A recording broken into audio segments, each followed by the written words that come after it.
What if a secret brotherhood once held the power to shape empires, with a whisper and a dagger?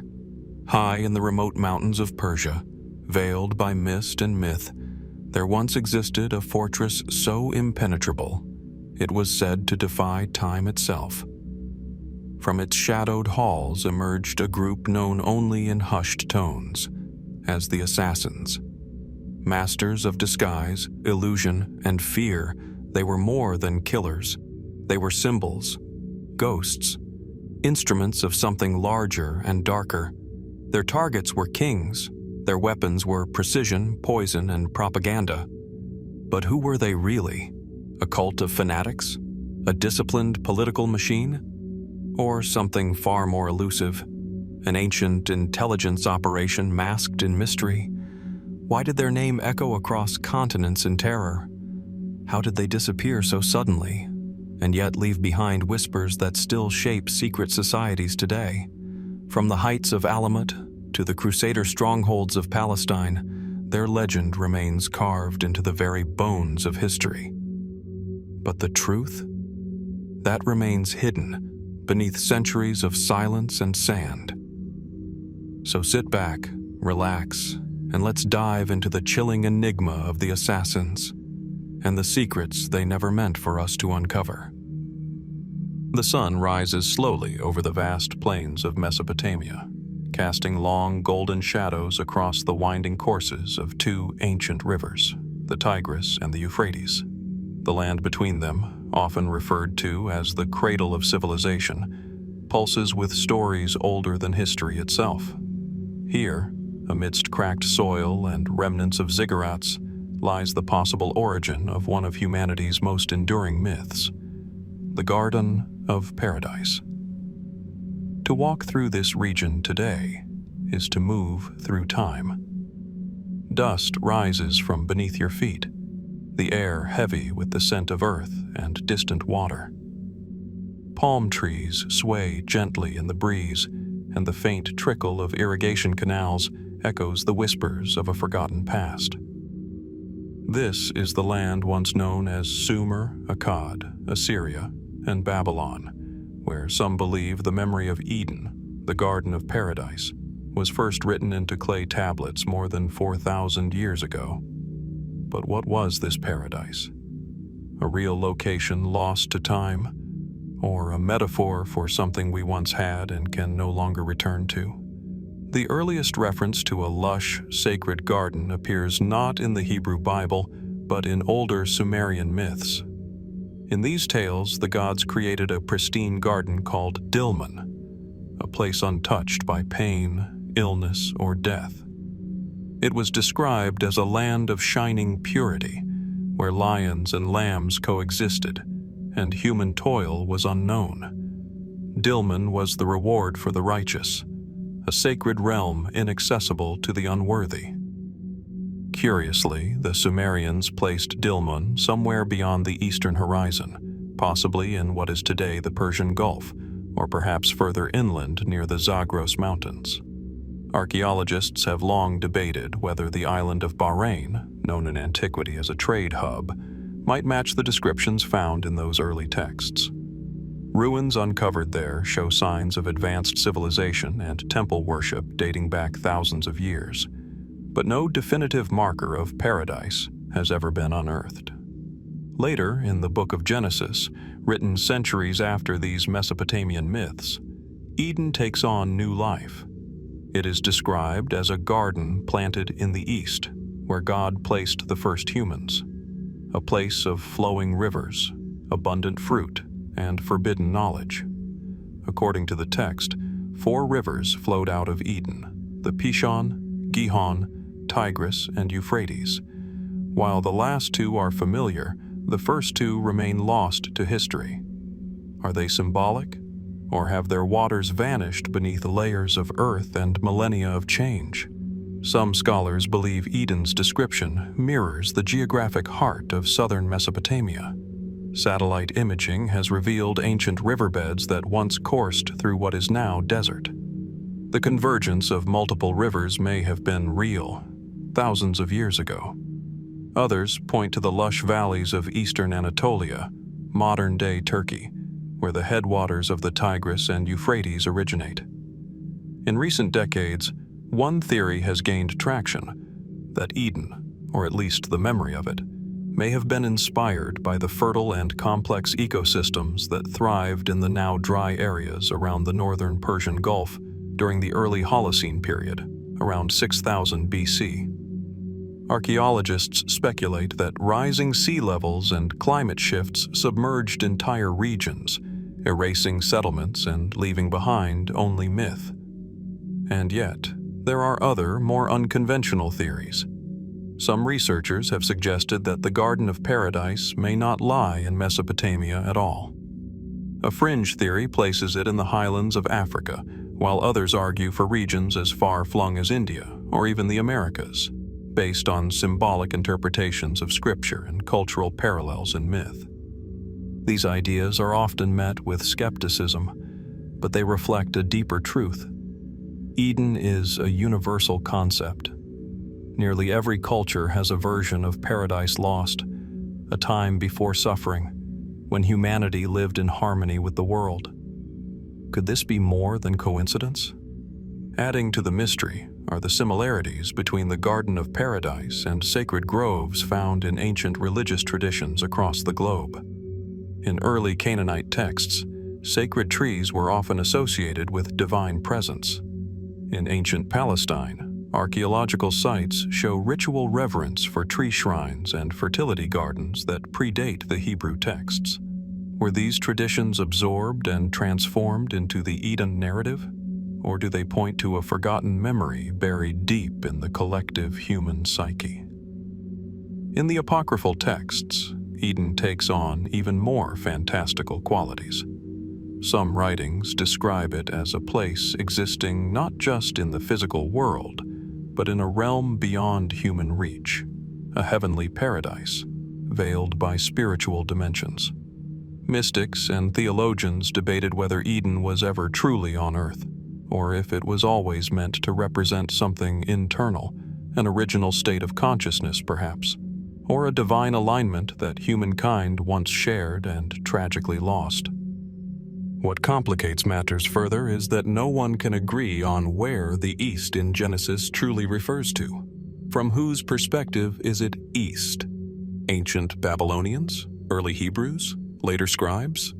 Depending on the cultural lens applied, east of becomes a moving target, shifting the possible location of Eden across vast swaths of territory. Modern efforts to locate Eden through technology, such as remote sensing, sediment core analysis, and satellite imaging, have yielded tantalizing clues, but no conclusive evidence.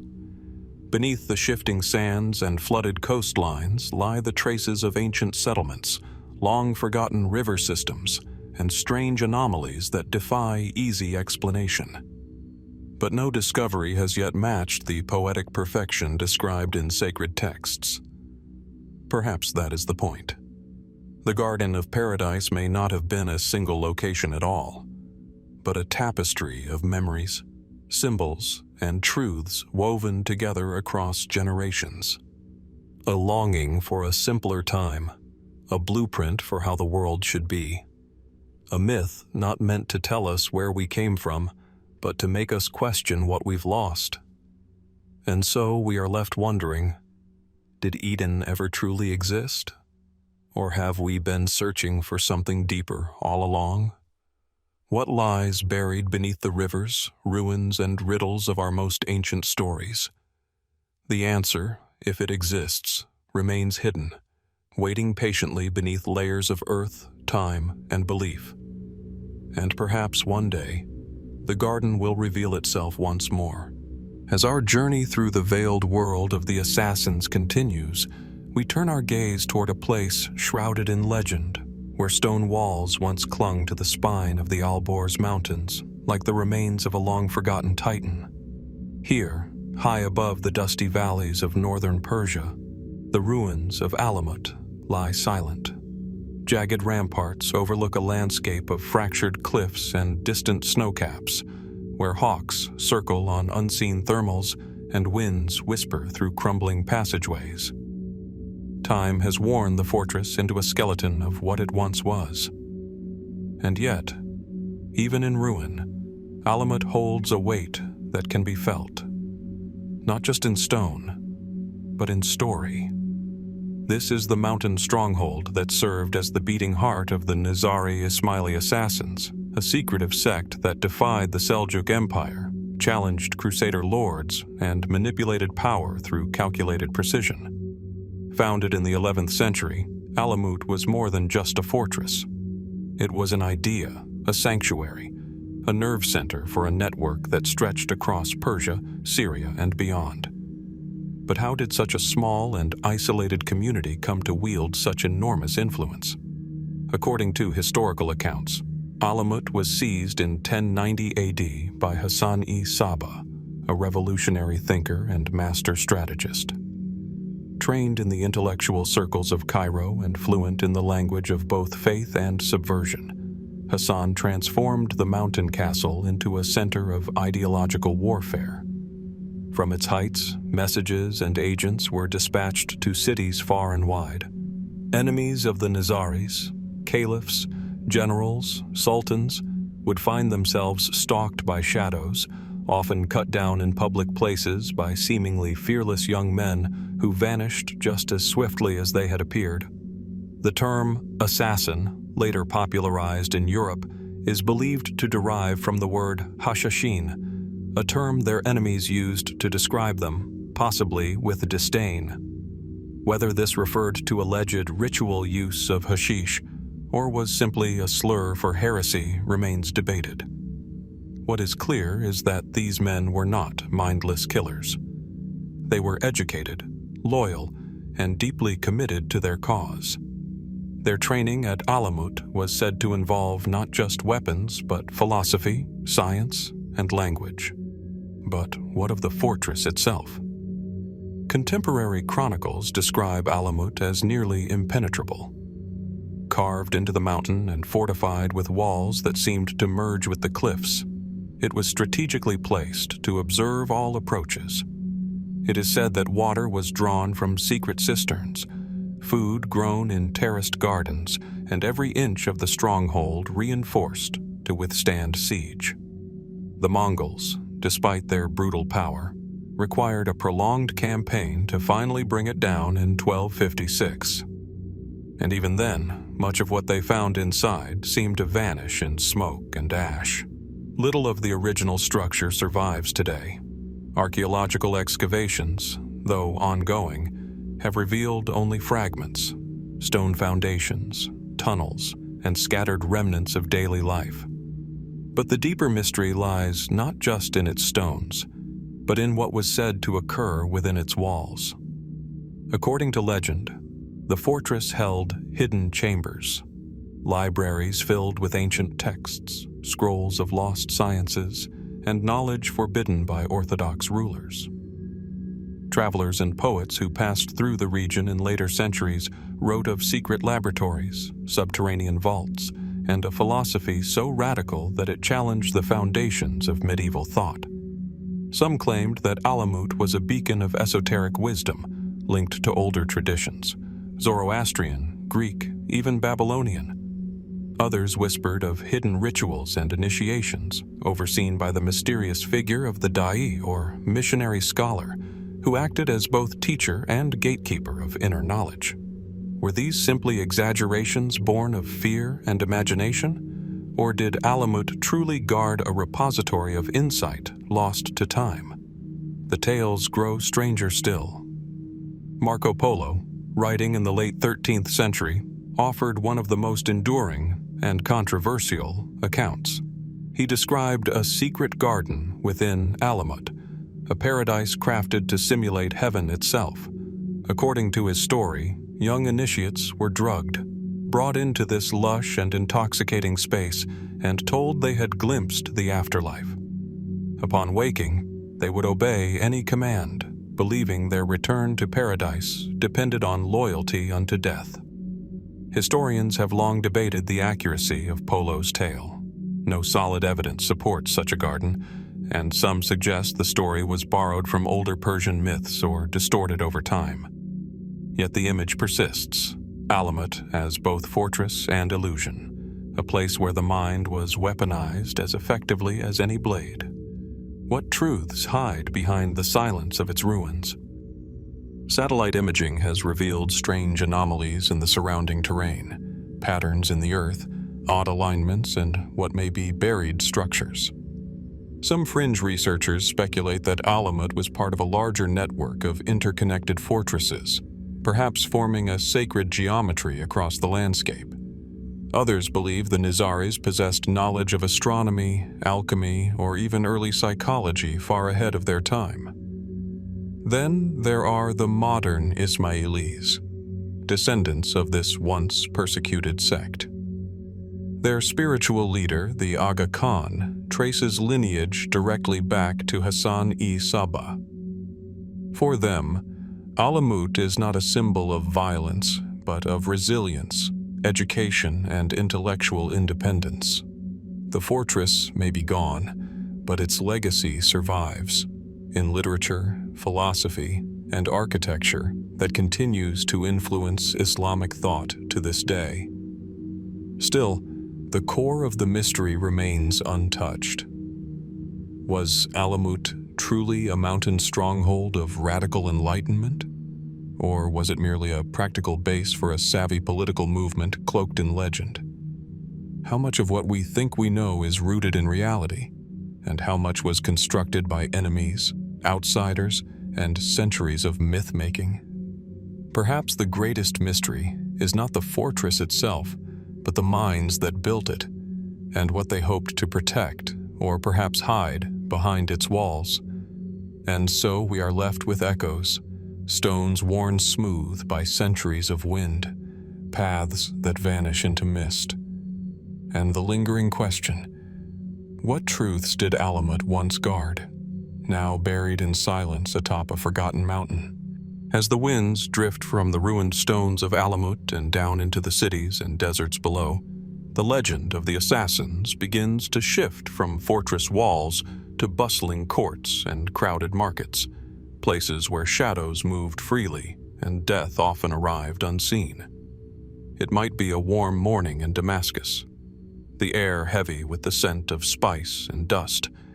Merchants call out from colorful stalls. A muezzin's voice echoes from a distant minaret. In the crowd, a man walks with purpose, unnoticed. His robes are plain, his demeanor calm. No one knows his name, but within moments, his dagger will strike, and an emir will collapse in his carriage, blood staining silk. The man does not flee, he does not hide. He accepts his fate with a strange calm, even as swords are drawn. This was the mark of an assassin, not merely that they could kill, but that they could kill without escape. From the late 11th to the 13th centuries, rulers across the Islamic world, and even in parts of Crusader-occupied Palestine, lived with a persistent fear, not of armies, not of rebellion, but of the lone figure in the crowd, the unexpected guest, the quiet servant, the man who smiled just before the blade sank in. Unlike the political murders common in medieval courts, the Nizari Ismaili assassinations carried a deeper resonance. They were not random acts of terror or mindless violence. They were targeted, purposeful, and often public, meant to send a message, not only to the victim, but to all who watched. The killer would often make no attempt to flee. In many cases, he would be cut down on the spot, dying with the same serenity he showed while planning his approach. Why?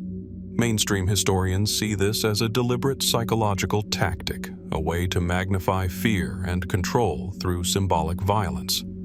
The message was clear. Even behind guarded gates and armed escorts, you are never safe. Power, no matter how entrenched, could be undone by a single silent hand.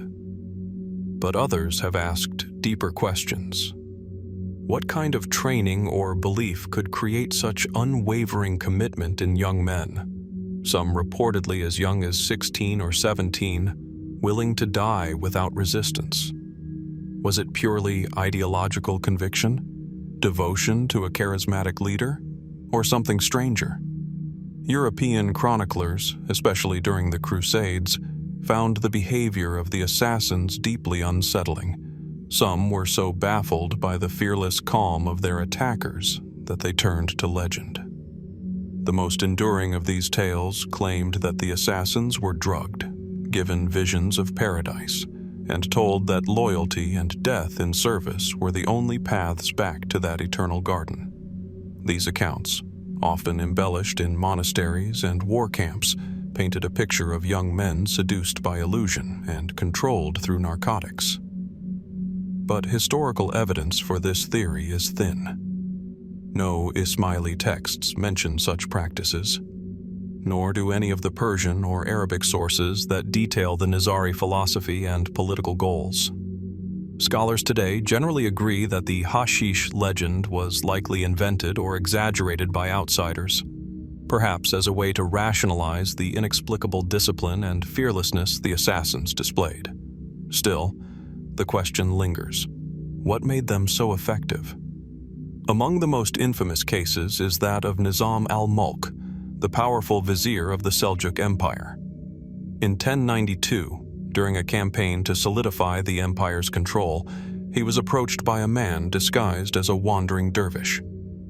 Within moments, the vizier lay dead, stabbed with surgical precision in broad daylight.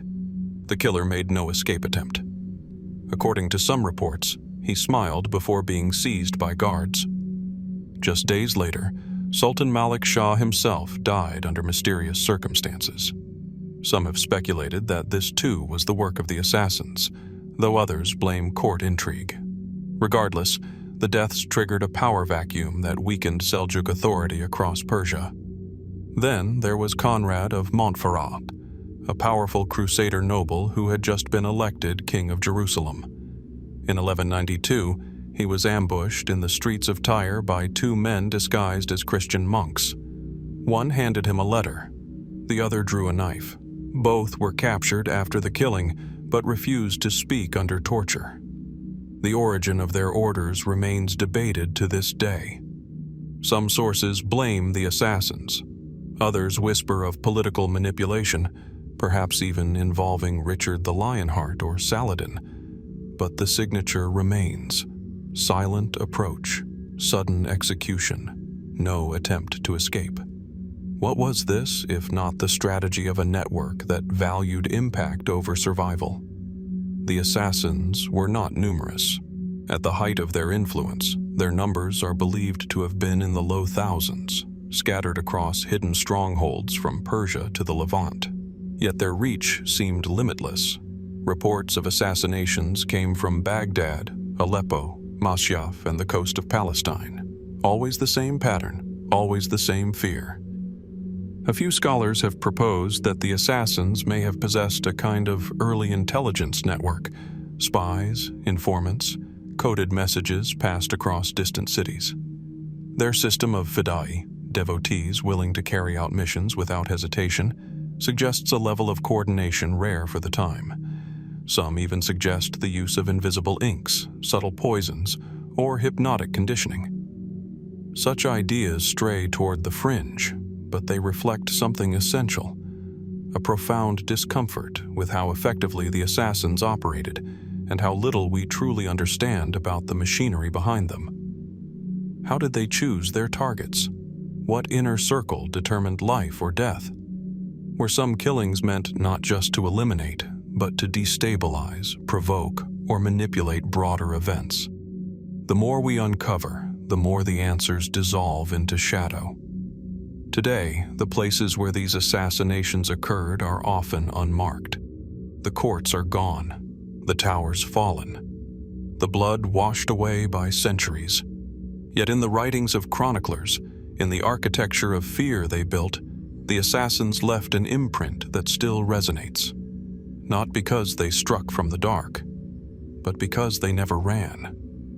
What kind of certainty, or command, could make someone face death with a steady hand? And what else might such a mind have been capable of, behind the mask of loyalty? We are left, once again, with only fragments. A few names, a few daggers, and a legacy that challenges the boundaries between faith, discipline, and something far more unsettling. Somewhere between myth and memory, the assassins still move. At the heart of every enduring legend, there stands a figure, half shadow, half man. For the assassins, that figure was Hassan-i Sabbah. Imagine a quiet study lit only by flickering oil lamps. Manuscripts lie open on stone tables, ink drying beside cryptic symbols. From a narrow window, the wind carries the chill of the Alborz Mountains, rattling the shutters like a warning. Here, in a secluded chamber deep within the fortress of Alamut, it is said that Hassan-i Sabbah worked alone, writing, planning, and watching. The founder of the Nizari Ismailis, the architect of fear. But beyond the legends and bloodied daggers, one question lingers, unsolved. Who was he, really? His name echoes through history like the tolling of a distant bell. Hassan-i Sabbah, revolutionary, scholar, extremist, philosopher. Yet even in his own lifetime, accounts of his past were contradictory, mysterious, and often shrouded in strategic omission. Was he truly the ascetic visionary described in Ismaili tradition, or a political manipulator cloaked in divine purpose? Mainstream history offers a familiar outline. Hassan was born in Qom around 1050 AD into a Shia family of Yemeni origin. He was intelligent, deeply curious, and drawn early to theological debate. As a young man, he moved to the vibrant city of Rai, then a flourishing center of learning, where he immersed himself in mathematics, astronomy, and religious scholarship. There, he encountered the teachings of the Ismaili Dawah, the secretive missionary network aligned with the Fatimid Caliphate in Cairo. According to traditional accounts, Hassan converted to Ismailism in his early 20s. From that point on, he devoted himself entirely to its cause. His zeal and intellect soon attracted attention, and he was sent to Cairo for further instruction. But the story takes a strange turn here. Within a few years, he was expelled from the Fatimid court under murky circumstances, possibly due to factional disputes, or perhaps because his ambitions were already beginning to eclipse his teachers. Why was he forced to leave Cairo? What ideological conflict or threat did he pose to those in power? By the time Hassan returned to Persia, he was no longer just a follower. He was a man with a mission. Over the next decade, he moved through cities under Seljuk control, preaching quietly, building networks, planting the seeds of rebellion. His goal was not conquest through armies, but transformation through belief. In 1090 AD, he seized the mountain fortress of Alamut without bloodshed, reportedly by converting many of its defenders in secret. There, he established an autonomous Ismaili state, a hidden power that defied the dominant Sunni world. But who was the man behind the curtain? Sources outside the Ismaili tradition often describe Hassan as severe, uncompromising, and eerily disciplined. Some accounts claim he never left the walls of Alamut after its capture, ruling for more than 3 decades in isolation. Stories abound of his harsh enforcement of rules, even sentencing his own son to death for breaking the community's strict code. Other tales describe him as a master manipulator who wielded belief as a weapon, crafting a society that operated like a living machine, each part obedient and ready to sacrifice. Yet his own writings, few as they are, reveal a different voice, measured, eloquent, and philosophical. In surviving fragments of his letters and sermons, we glimpse a thinker grappling not only with power, but with truth. He speaks of divine knowledge as something hidden, accessible only to those who pass through layers of illusion and deception. Could this duality, visionary and tyrant, mystic and strategist, be more than just contradiction? Among later historians, some began to wonder whether Hassan was more than he appeared.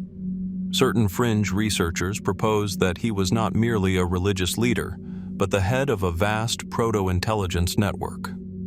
His fortress, Alamut, they argue, was not only a stronghold of faith, but a command center, housing spies, encrypted correspondences, and an early form of psychological warfare. Some even suggest that Hassan may have drawn on older traditions, Zoroastrian mysticism, Neoplatonism, and elements of Greek philosophy preserved through Persian culture, to construct a layered doctrine, one that appealed not just to emotion, but to intellect.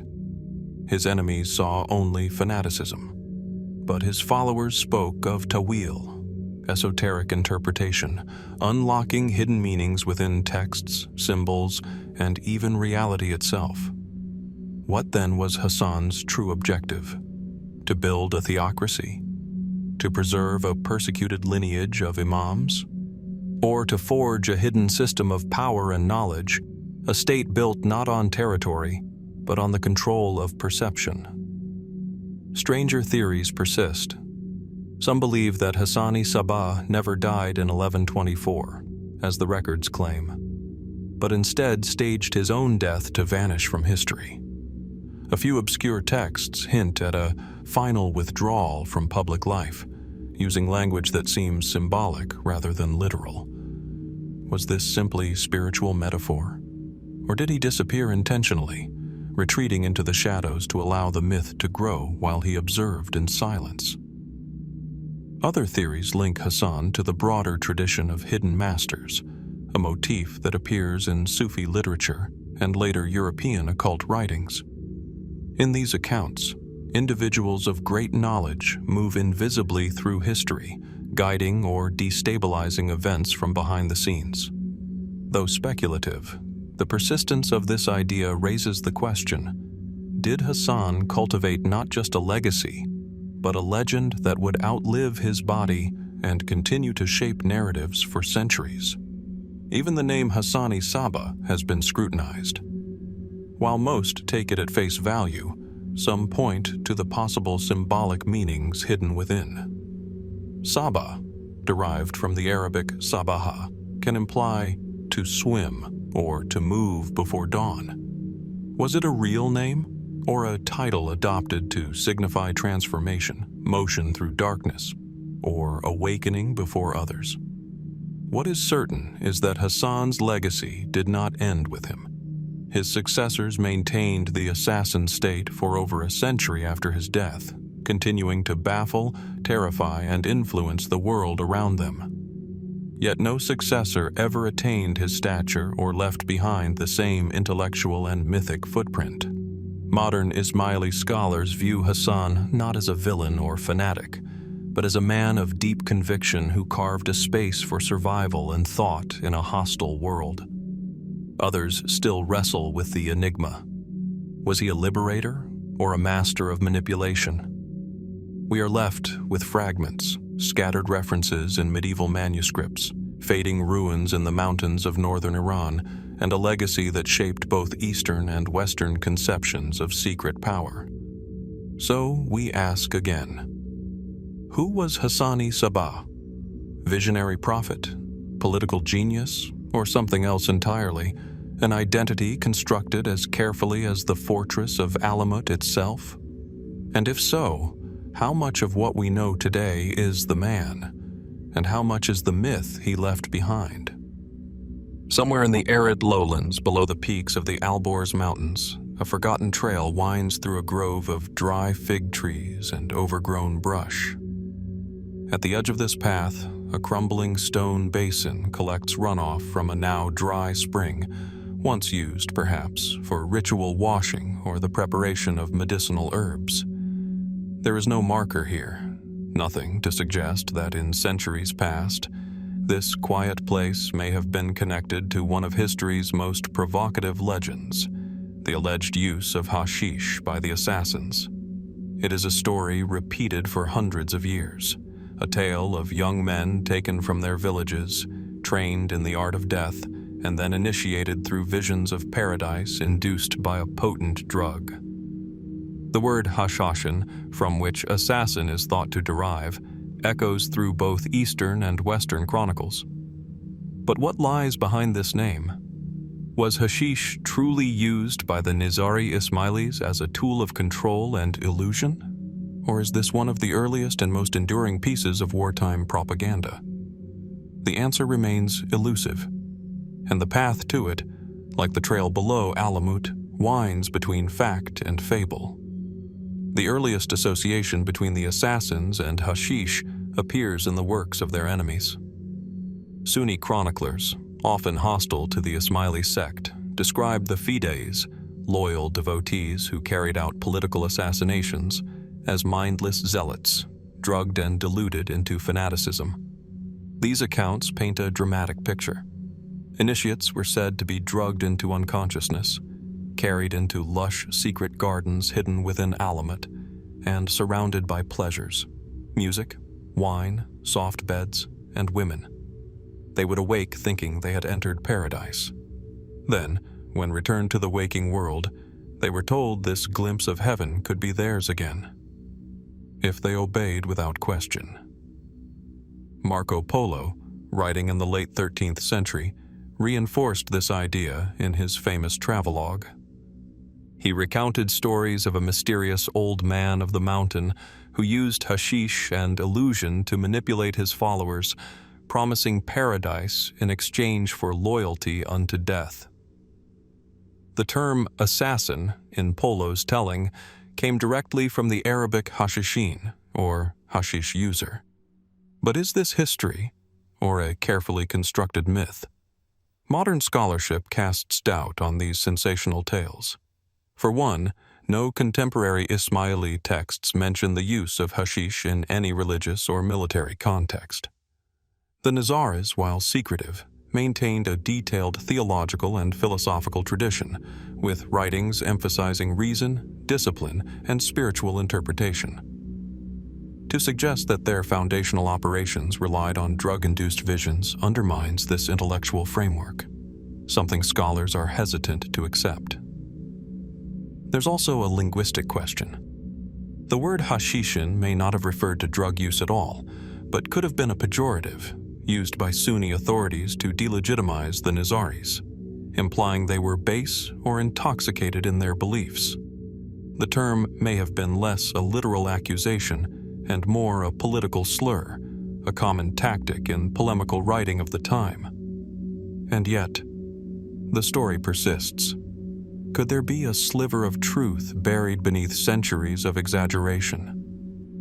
In Persian and Arabic culture, hashish was known and used medicinally long before the rise of the assassins.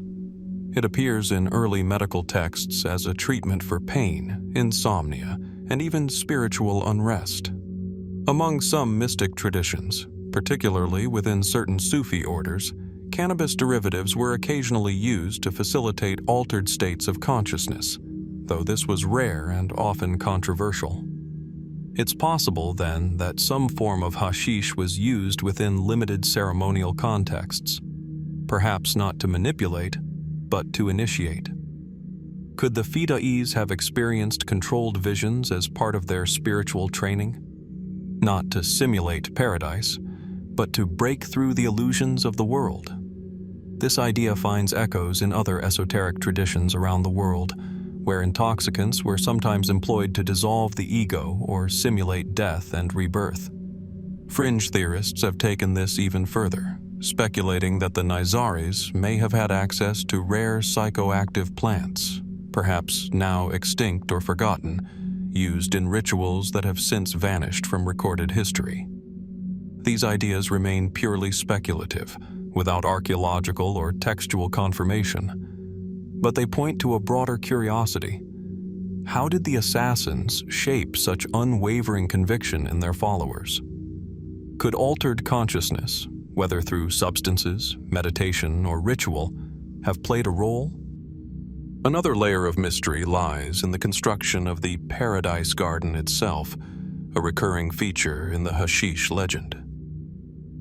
Some accounts describe an enclosed space within Alamut, where the sensory pleasures of the afterlife were simulated to persuade and control. But no archaeological evidence of such a garden has ever been found at the site. If it existed, it left no clear trace. Was it allegory? A metaphor for spiritual enlightenment? Or a fabrication built by enemies to discredit a feared opponent?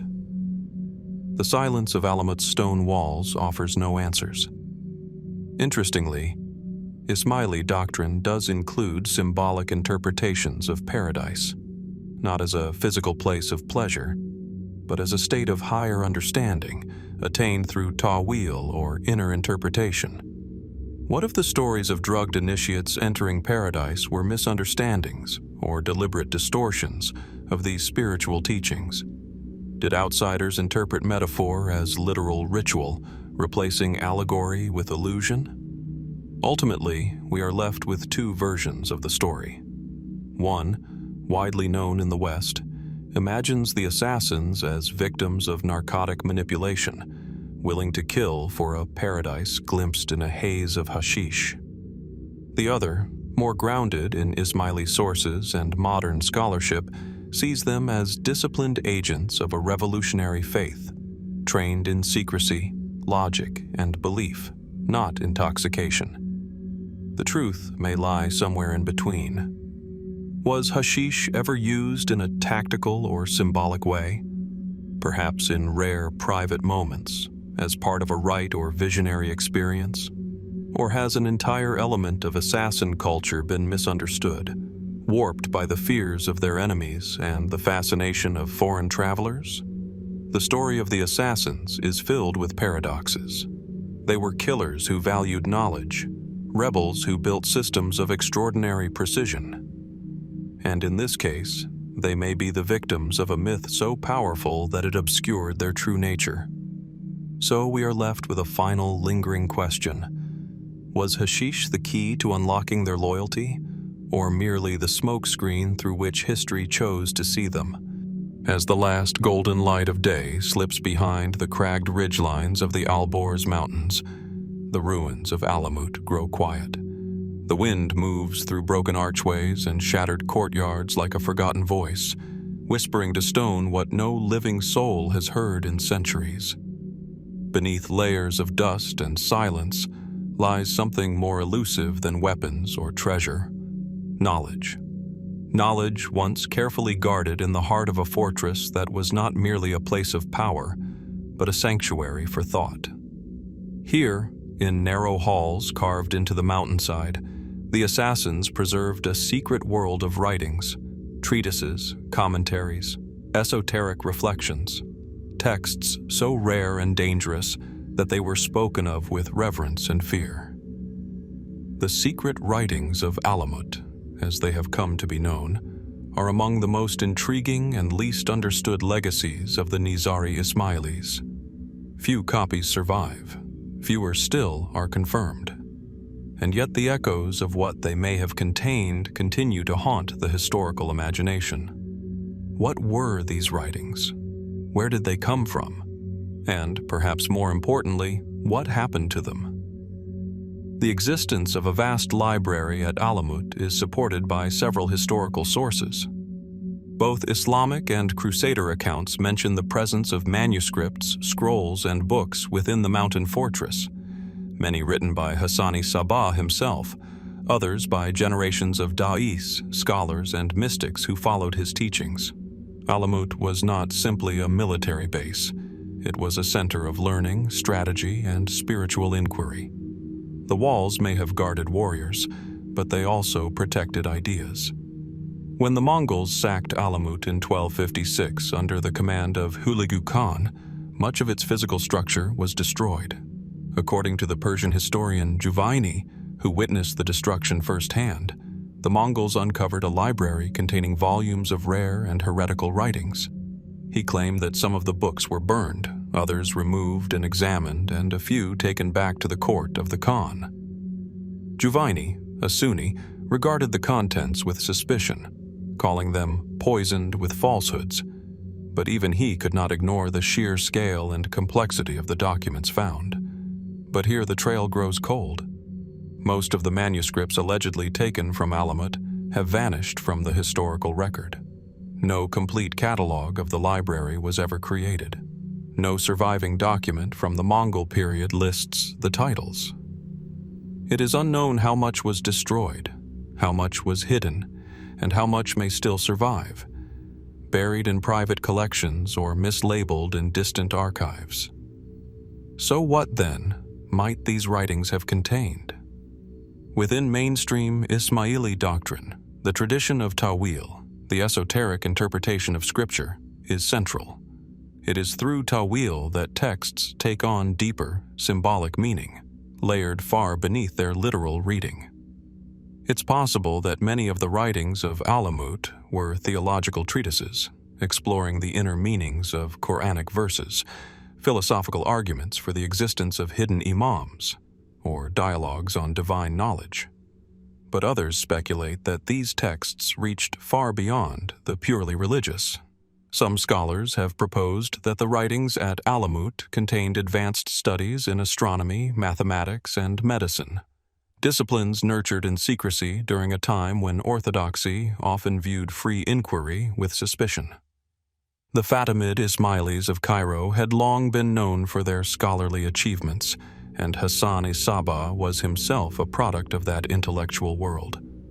Could Alamut have inherited and expanded upon that legacy in isolation? More speculative theories abound. Some believe that the writings held coded instructions for the assassin network itself, strategies of infiltration, methods of communication, even psychological conditioning techniques that would not be seen again until the modern era. There are references in a few obscure sources to books of mirrors, used to teach perception and misdirection, and the scrolls of preparation, read aloud to initiates before their missions. What were these truly? Military documents? Spiritual guides? Or something stranger? In later centuries, Western travelers, Orientalists, and collectors would occasionally claim to have found fragments of assassin writings, pages covered in elegant Persian script, interspersed with cryptic symbols or geometric diagrams. Some were likely forgeries. Others may have been genuine but remain untranslated, locked behind dialects and interpretive frameworks long forgotten. One curious example is a manuscript housed today in a European collection, known only as the Codex of the Hidden Mountain. Believed to date from the 13th century and written in a blend of Arabic and Persian, it contains no direct mention of Alamut or Hassan-i Sabbah. But its references to a house of silence, where the tongue is trained not to speak but to see, have led some to believe it originated from within the assassin tradition. Its diagrams resemble meditative labyrinths, while marginal notes hint at metaphysical practices, perhaps describing internal states rather than physical techniques. Is this an echo of the lost writings? A puzzle meant only for those initiated into its secrets? And if so, what wisdom might it still conceal? Adding another layer to the mystery are the persistent rumors that some of the writings were not destroyed, but hidden. Local folklore in the Alborz region speaks of a lower chamber, sealed with stone, where Hassan's most precious texts were kept. Shepherds and villagers have, for generations, told of strange symbols carved into rocks near forgotten trails, or sudden tremors in places where no fault line lies. Are these merely stories, or faint signs of a hidden archive buried beneath centuries of dust and silence? Modern archaeological work at Alamut has been slow, limited by terrain, resources, and political complexity. What little has been recovered includes everyday items, pottery, tools, fragments of structure, but the library, if it ever existed, remains out of reach. Whether buried, looted, or destroyed, it holds fast to its secrets. And so, once again, we are left in a place of half-light, a ruin of knowledge whose foundations whisper but do not speak. The writings of Alamut, if they survive, may offer answers not only about the assassins, but about the interplay between power, belief, and the hidden currents of knowledge that flow beneath history's surface. We are left to wonder, What ideas were too dangerous to preserve and too powerful to forget? What words, once written in quiet chambers beneath mountain stone, might still lie hidden, waiting for the right eyes to read them? High above the Levantine plains, where the wind sweeps across ancient strongholds and the sun sets in crimson haze behind broken battlements, two orders, once feared, now half forgotten, stand eternally opposed in legend.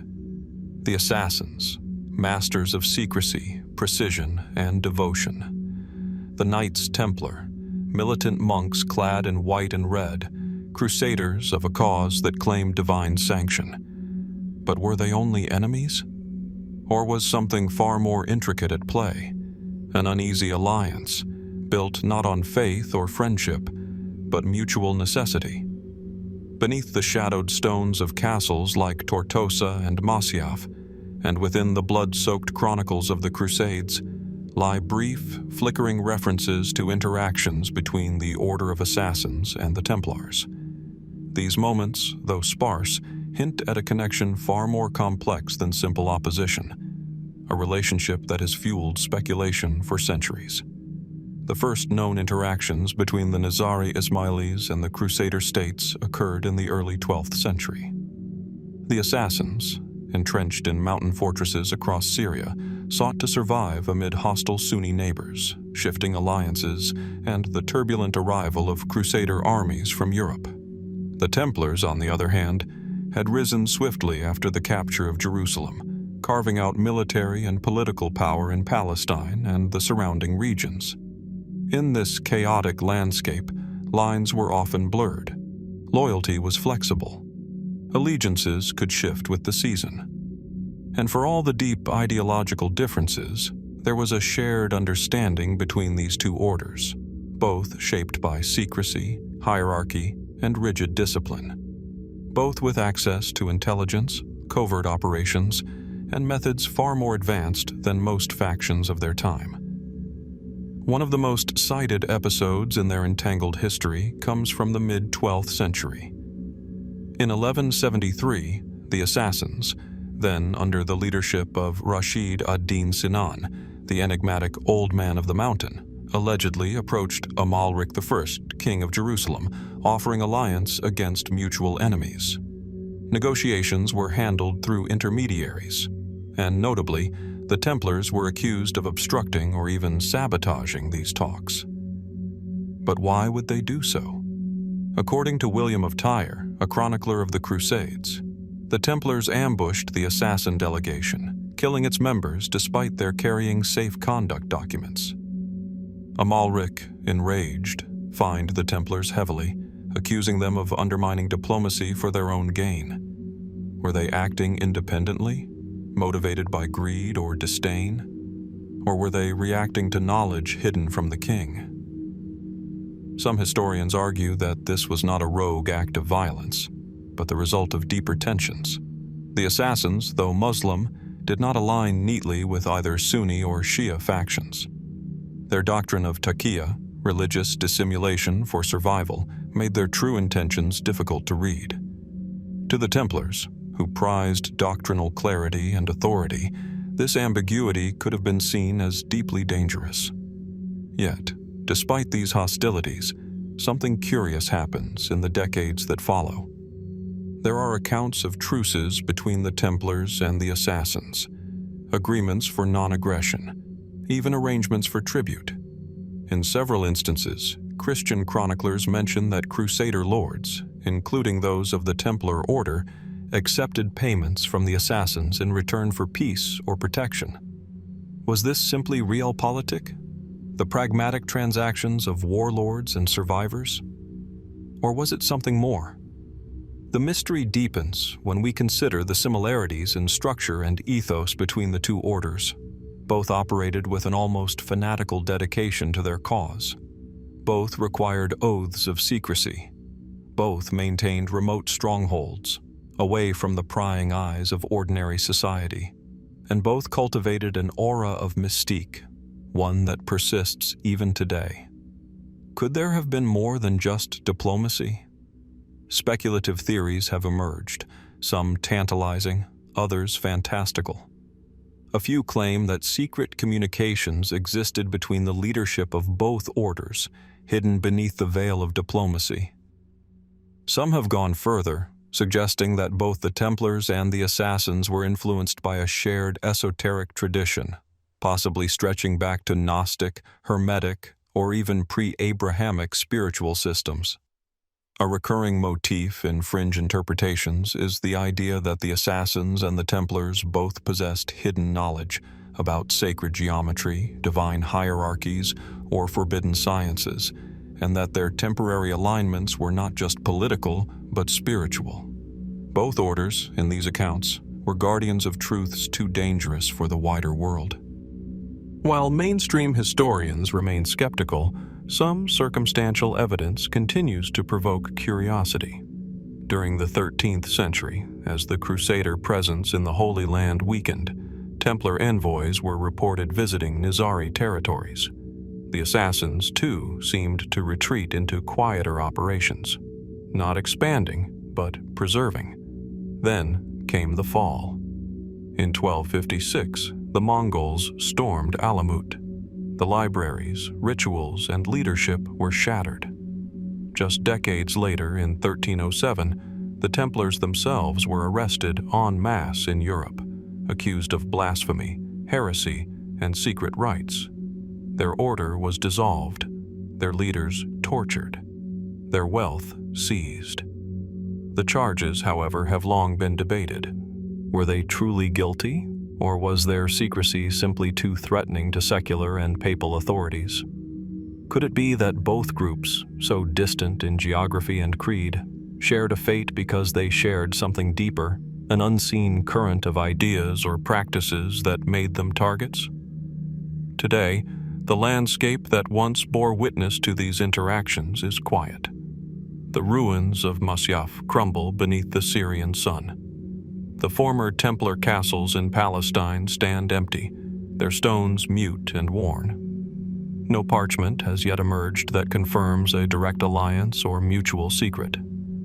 But traces remain, in letters, in architecture, in scattered references that continue to perplex scholars.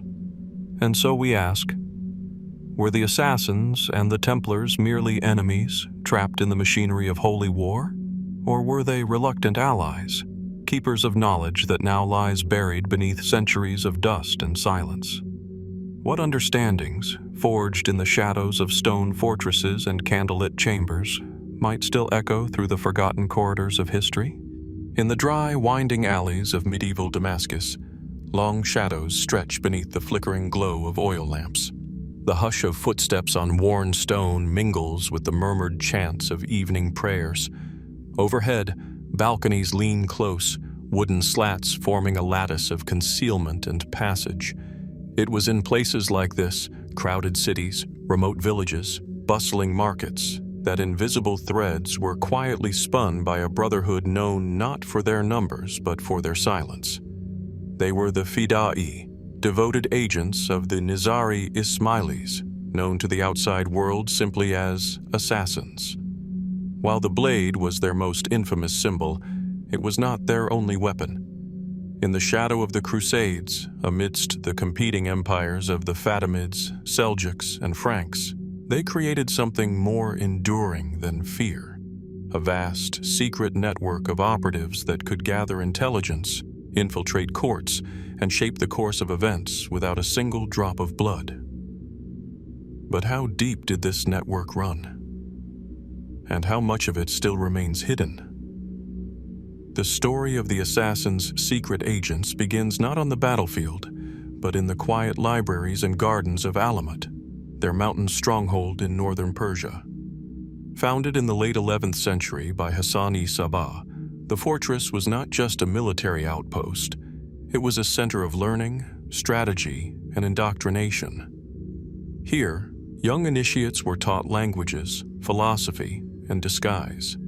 Their minds were sharpened with logic and theology, and their loyalties shaped by ritual and isolation. They were trained not only to kill, but to observe, to listen, and above all, to remain unseen. These were not reckless fanatics. They were calculated instruments of a larger design. Contemporary chroniclers, such as the 13th century historian Giovanni, describe how Fida'i agents could live for years in foreign territories, posing as traders, servants, or scribes. They integrated into their target environments, waiting patiently for a signal from above. Their silence was their strength, their invisibility, their power.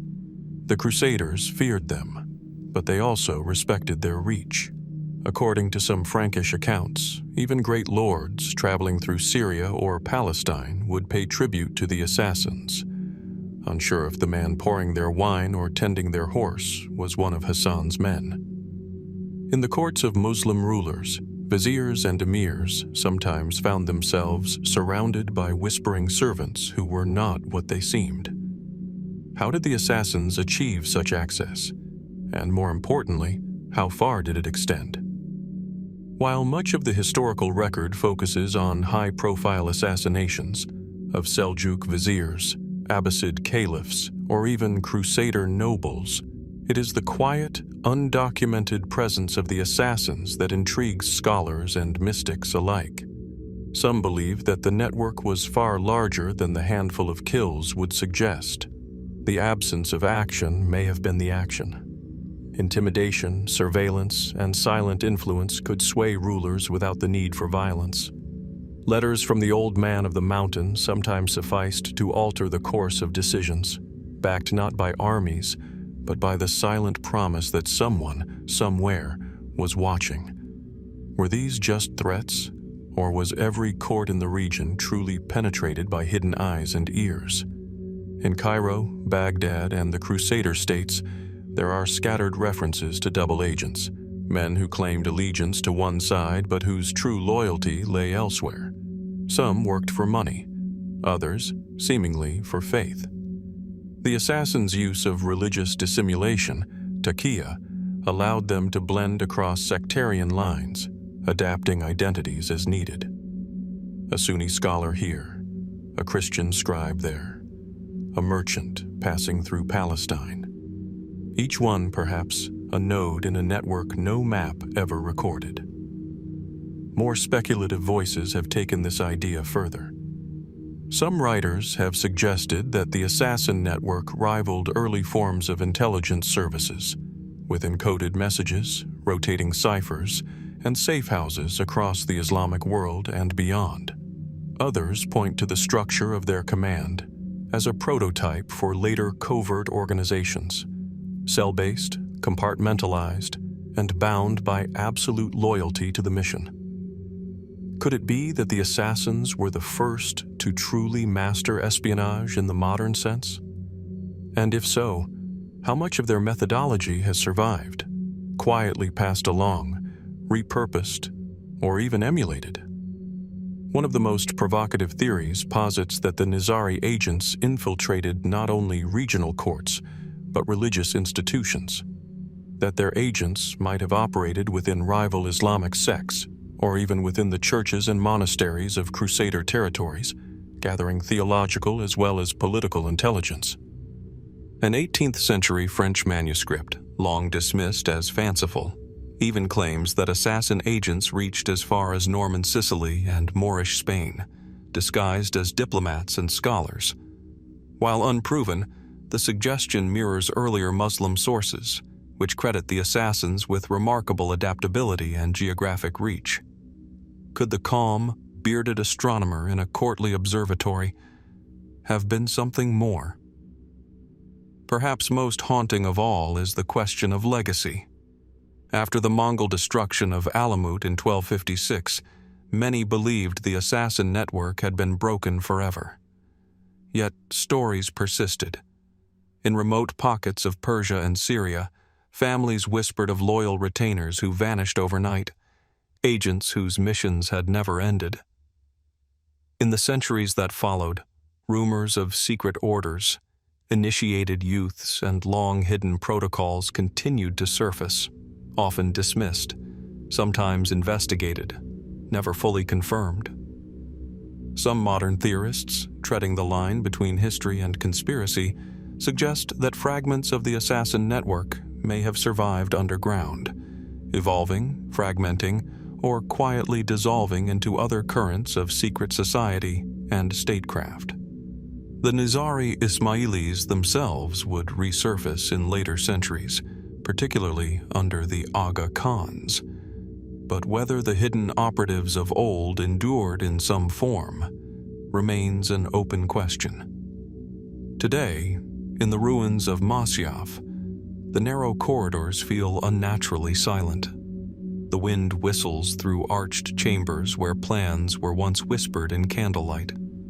The stones are worn but firm, holding secrets they no longer speak aloud. So we ask, how much did the assassins see without being seen? What power lies not in the blade, but in the whisper? And could the true strength of this ancient order have rested not in open violence, but in the invisible hands that shaped events from the shadows? The mystery remains. Perhaps the network never truly vanished. Perhaps it simply learned to disappear. The port city of Tyre, 1192, a coastal stronghold in the heart of a war-torn land. Warm Mediterranean winds sweep through the narrow streets, rustling linen awnings and carrying the mingled scents of sea salt, frankincense, and iron. Sunlight glints off golden domes and crosses, but shadows linger in the alleyways, narrow veins of stone where the noise of the bustling marketplace gives way to something quieter, more watchful. It is late April. A man walks calmly through the cobbled streets of Tyre, surrounded by guards, but unaware that death walks among the crowd. His name is Conrad of Montferrat, king-elect of the Kingdom of Jerusalem, crowned in all but ceremony. Days from now, he is to be crowned officially. But he will not live to wear that crown. He is about to become the highest-ranking Western victim of the assassins. Conrad of Montferrat had come to the Holy Land during the Third Crusade, a complex and bloody affair involving competing kings, fractured alliances, and shifting loyalties. By 1190, he had secured the city of Tyre against Saladin's forces and earned a reputation as one of the most capable and determined crusader leaders. When King Guy of Lusignan proved ineffective, many of the nobles of Palestine turned to Conrad as the more competent ruler. A bitter succession struggle followed, entangling the crusading leaders, Richard the Lionheart of England and Philip Augustus of France, in a deadly game of political chess. It was against this backdrop that the fatal events unfolded. On April 28, 1192, just days after being elected king by the High Court, Conrad was walking back to his residence after visiting Bishop Philip of Dreux. Two men approached him under the pretense of delivering letters. They spoke his language. They bowed respectfully. Then, with a suddenness that stunned onlookers, they drew daggers and stabbed him repeatedly in the chest and side. Conrad fell where he stood. One of the assassins was cut down on the spot. The other was captured, only to die days later under interrogation. Who were these men? And more importantly, who had sent them? Almost immediately, whispers swirled through the city. The attackers were identified as members of the Nizari Ismaili sect, the feared assassins. Their motives, however, were anything but clear. What did this obscure, mountain-based sect of Shia Islam have to gain by eliminating a Christian warlord in Tyre? The answer, as with many assassin mysteries, is tangled in politics, rumor, and intrigue. The most accepted historical account comes from Arab chronicler Ibn al-Athir and Crusader chronicler Ernul, who both identify the attackers as Fida'i, loyal devotees of the Old Man of the Mountain, based in the remote fortress of Alamut. According to these accounts, the assassins had been hired. But by whom? Many fingers pointed to Richard the Lionheart. Richard had thrown his support behind Conrad's rival, Guy of Lusignan, and stood to benefit politically from Conrad's removal.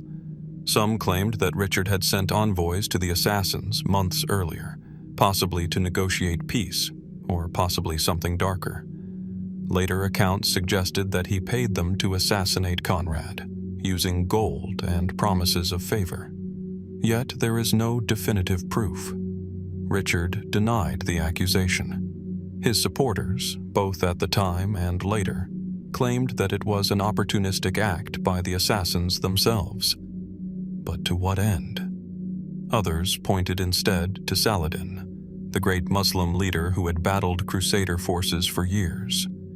Though Saladin was known for his pragmatism and chivalry, he had once been targeted by the assassins himself, surviving a near-fatal attempt. Could he have struck a deal with the very sect that had once tried to kill him, turning them into a tool of war? Again, no clear evidence emerged. More curiously, later rumors suggest a third, more speculative possibility, that the assassins were acting on their own. Some historians argue that Conrad may have offended them directly, perhaps by interfering with Nizari communities, or perhaps simply by being perceived as a long-term threat to regional balance. Others suggest that the assassins, ever political, may have sought to maintain instability between Crusader factions, weakening their collective threat. But the most tantalizing account comes from a man who visited the assassins' territory shortly after Conrad's death, German chronicler Arnold of Lübeck. He wrote that King Richard himself had visited the Old Man of the Mountain, and even dined with him. During that meeting, the old man reportedly offered to kill any enemy Richard named. Is this tale merely Crusader legend? Or was it a shadowy glimpse into a hidden alliance, one forged not with swords but with silent agreements and veiled threats? But the most tantalizing account comes from a man who visited the assassins' territory shortly after Conrad's death, German chronicler Arnold of Lübeck. He wrote that King Richard himself had visited the Old Man of the Mountain and even dined with him. During that meeting, the old man reportedly offered to kill any enemy Richard named. Is this tale merely Crusader legend? Or was it a shadowy glimpse into a hidden alliance, one forged not with swords, but with silent agreements and veiled threats? As years passed, the story of Conrad's assassination took on a life of its own. Later chroniclers embellished the tale with increasingly dramatic flourishes, some claiming the assassins disguised themselves as monks, others that they had been embedded in Tyre for months. Some even suggested that the assassins' use of Latin, their ability to pass through Crusader guards, indicated help from within, perhaps even from the Templars or Hospitallers. But none of these claims were ever confirmed. To this day, the motive behind Conrad's death remains a source of debate. Was it political convenience, strategic manipulation, or something else? Something buried deeper, beneath layers of doctrine and deception. Even more mysterious is the silence that followed. The assassins never publicly claimed responsibility. There was no warning, no letter, no justification.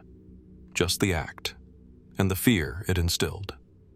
Why would a group so adept at political messaging remain quiet in one of their most high-profile assassinations? Could it be that someone else altogether had borrowed their methods or their name for their own purposes? The wind still whispers through the ruins of Tyre. The city has changed hands many times since that fateful spring day in 1192. But the blood spilled there, beneath a sunlit sky in the midst of political upheaval, left behind questions that time has never fully answered. Was Conrad of Montferrat a casualty of distant politics, a pawn in a grander scheme, or the victim of a vendetta whose details are forever lost? We may never know the true order given, nor the hand that ultimately signed his death, but in the silence of that unanswered question, the mystery lingers. High in the remote reaches of the Elburz Mountains, where the ridgelines are etched like scars into the skin of the earth and clouds linger like ancient sentinels, there once stood a fortress. From a distance, its stone silhouette appears almost like a natural extension of the cliffs, silent, unyielding, and watching. This was Alamut, the Eagle's Nest. For nearly 2 centuries, it was the heart of one of history's most elusive and feared secret societies, the Nizari Ismailis, more famously remembered as the Assassins. But today, only ruins remain. The walls are fractured. The towers lie broken. Grass grows where scrolls may once have been studied, where swords may have been sharpened, where commands may have been whispered that would shape the course of empires. And yet, it is not only the fortress that vanished, it is the order itself. How does a group so feared, so powerful, so intricately connected to politics, diplomacy, and terror, simply disappear? The fall of the Assassins did not come swiftly, nor without warning. By the mid-13th century, the power of the Nizari state was already waning. Their territory stretched across pockets of Persia and parts of Syria, linked by fortresses and protected by secrecy. But the world was changing. The Mongols were coming. Led by Hulagu Khan, the Mongol forces swept across the region with ferocity and precision. Cities were razed, entire populations were extinguished, and in 1256, after a calculated campaign, Alamut fell. According to Persian historian Atta Malik Juvaini, the Mongols not only destroyed the fortress but set fire to its famed library, burning thousands of manuscripts and obliterating decades, perhaps centuries, of recorded knowledge. The leader of the Assassins at the time, Rukn al-Din Kursha, surrendered after brief resistance. He was taken east and eventually executed. Most chronicles agree. This marked the end of the Assassins as a political force. Their castles were seized, their leaders were killed. Their name, once spoken in fear, began to fade into whispers. Yet, the story does not end there. Strangely, there are no detailed records of mass purges of ordinary Nizari followers. No widespread executions in the towns and villages where the sect once flourished. Instead, the Assassins seem to have dissolved, or perhaps retreated. Did they vanish entirely, or simply melt into the fabric of surrounding societies? Some believe they went underground, shifting their structure from military to spiritual, continuing their traditions in secret. Fragments of Nizari identity certainly persisted. Pockets of the community survived in Persia, Syria, and later in the mountains of what is now Afghanistan and parts of Central Asia. Eventually, these remnants evolved into what is today known as the Ismaili community, still led by a spiritual leader, the Aga Khan. But here, fact and speculation begin to blur. What became of the legendary training methods, the secret codes, the infiltration networks that once reached from the courts of caliphs to the gates of crusader cities? Was all of it truly lost? Curiously, European travelers in the centuries following the Mongol conquest continued to refer to the Assassins in the present tense. Marco Polo, writing decades later, claimed to have visited the remnants of the sect, describing elaborate initiation rituals and the mythical Paradise Garden, where devotees were said to be seduced into loyalty. Many historians regard his account as exaggerated or apocryphal, but it raises a deeper question. Was some fragment of the Assassins' system still alive, operating in shadow, preserved in secrecy? Theories began to multiply. Some argued that the Assassins had simply rebranded, abandoning the sword but not the cause, continuing as silent advisors or spiritual guides within more orthodox Islamic frameworks. Others suggested that remnants of their knowledge, especially their psychological and covert warfare tactics, had been absorbed by other powers, their legacy living on under different names. Then there are the more speculative threads. A number of esoteric traditions, from Sufi brotherhoods to European occult circles, have claimed inspiration, if not direct lineage, from the Assassins. Fringe researchers have drawn tenuous lines connecting the Assassins to later secret societies, such as the Freemasons, Rosicrucians, and even modern intelligence agencies. These connections are often dismissed by academics as fanciful, lacking any credible historical basis. But still, why has the assassin myth endured so vividly, when other medieval sects have faded into obscurity? Some point to a curious absence in the historical record. There is surprisingly little detail about how the assassins trained their agents, even less about their internal hierarchy beyond the top leadership. Almost nothing remains of their own writings, only external accounts, often penned by their enemies. Was this by design? Did the assassins erase themselves deliberately, preferring legend over vulnerability? And then there's the curious pattern of recurring silence. After Alamut's destruction, there are decades, centuries, where the assassins seem to vanish completely from reliable records. And yet, every so often, references resurface. A secretive sect in a mountain village, a strange death with no clear assassin, a manuscript discovered, then lost. Are these merely echoes of a vanished past, or signs of a thread never fully severed? Today, the fortress of Alamut is a historical site visited by tourists and scholars alike. Its crumbling stones no longer shelter warriors or mystics, only the wind and time. But those who walk its paths say there is still something unsettling in the air, a silence that feels inhabited, as though the mountain remembers. The disappearance of the assassins may have been the collapse of a state. But was it also a transformation? Could it be that the order never truly died, but simply changed its shape, becoming less visible, more enduring? Or did the assassins succeed in their final mission, to vanish so completely, so masterfully, that even centuries later, the world cannot say for certain what became of them? The question lingers, unanswered, and perhaps unanswerable. And so, the mountain watches, the wind whispers, and the mystery of the vanished order continues to haunt the pages of history. The rising sun casts a golden hue across the jagged peaks of the Elburz Mountains, illuminating the sheer cliffs that surround the valley below. Among the crags and stone ledges, the ruins of Alamut cling to the mountainside like the remnants of a long-forgotten dream. From afar, the fortress appears to be little more than scattered stones and fractured walls. But beneath the surface, beneath the very feet of those who dare to explore, it is said that something more enduring remains. Tunnels, labyrinthine, hidden, whispered about for centuries. Even today, when visitors walk the uneven paths of this Persian stronghold, guides sometimes gesture toward obscure openings in the earth, dark mouths that vanish into shadow, sealed off by time and dust. Are these simple storage cellars carved into the rock?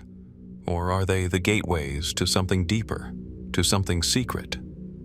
The fortress of Alamut, the stronghold of the Nizari Ismailis, known to the Western world as the Assassins, was more than just a military outpost. It was a sanctuary, a training ground, a center of learning and belief. And perhaps, it was also a place of concealment. A place where escape routes, armories, and hidden chambers were crafted with strategic precision. Historical sources offer only glimpses. Some Persian chronicles refer to concealed passageways beneath Alamut used during times of siege. The fortress, perched high and surrounded by sheer cliffs, was considered nearly impenetrable. But if attackers ever did breach its walls, would the assassins have needed a way out? Some believe they had more than one. In 1256, when the Mongol armies of Hulagu Khan advanced on Alamut, the defenders eventually surrendered with little resistance. The Mongols dismantled the fortress and reportedly destroyed a vast library housed within. But curiously, they did not uncover the kind of weapon caches or material reserves that might be expected from such a formidable bastion. Could the assassins have moved their most valuable holdings elsewhere, through tunnels hidden beneath their enemies' feet? Modern archaeological efforts at Alamut have been limited. Political instability, remote terrain, and the mountain's natural hazards make thorough excavation difficult. And yet, tantalizing hints continue to emerge. In the 20th century, Iranian archaeologists discovered narrow stone passages leading away from Alamut's base. Some descended deep into the mountain, others abruptly ended at blocked stone walls. Tools, ceramic shards, and fragments of carved stone were found, but no clear map, no guiding inscription to reveal the full extent of what lies below. Geological surveys conducted in recent decades suggest irregular voids in the bedrock, anomalies that could indicate artificial construction. Are these collapsed chambers, or mere geological quirks?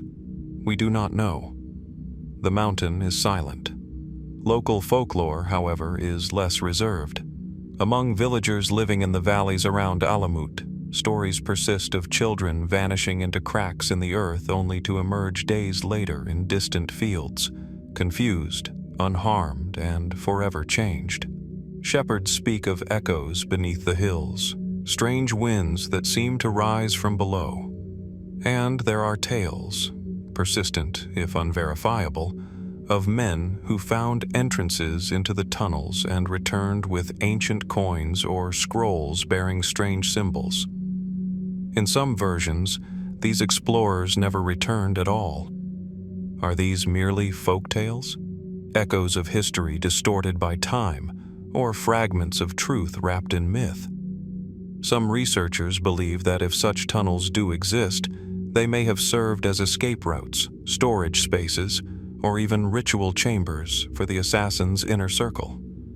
Given the Order's reputation for secrecy, it is not unreasonable to imagine that they would have created hidden infrastructure to match their clandestine methods. But others suggest more esoteric purposes. A fringe theory, often dismissed by mainstream historians, posits that the tunnels beneath Alamut were not just practical but symbolic, that their layout followed sacred geometries, reflecting Ismaili cosmology or mystical interpretations of the universe. In this view, the passageways represented a spiritual journey, where initiates moved from darkness to enlightenment, from the profane world above to sacred truths buried deep within the earth. There is no hard evidence for such a claim, and yet the notion lingers, perhaps because it fits so well with the larger enigma of the assassins.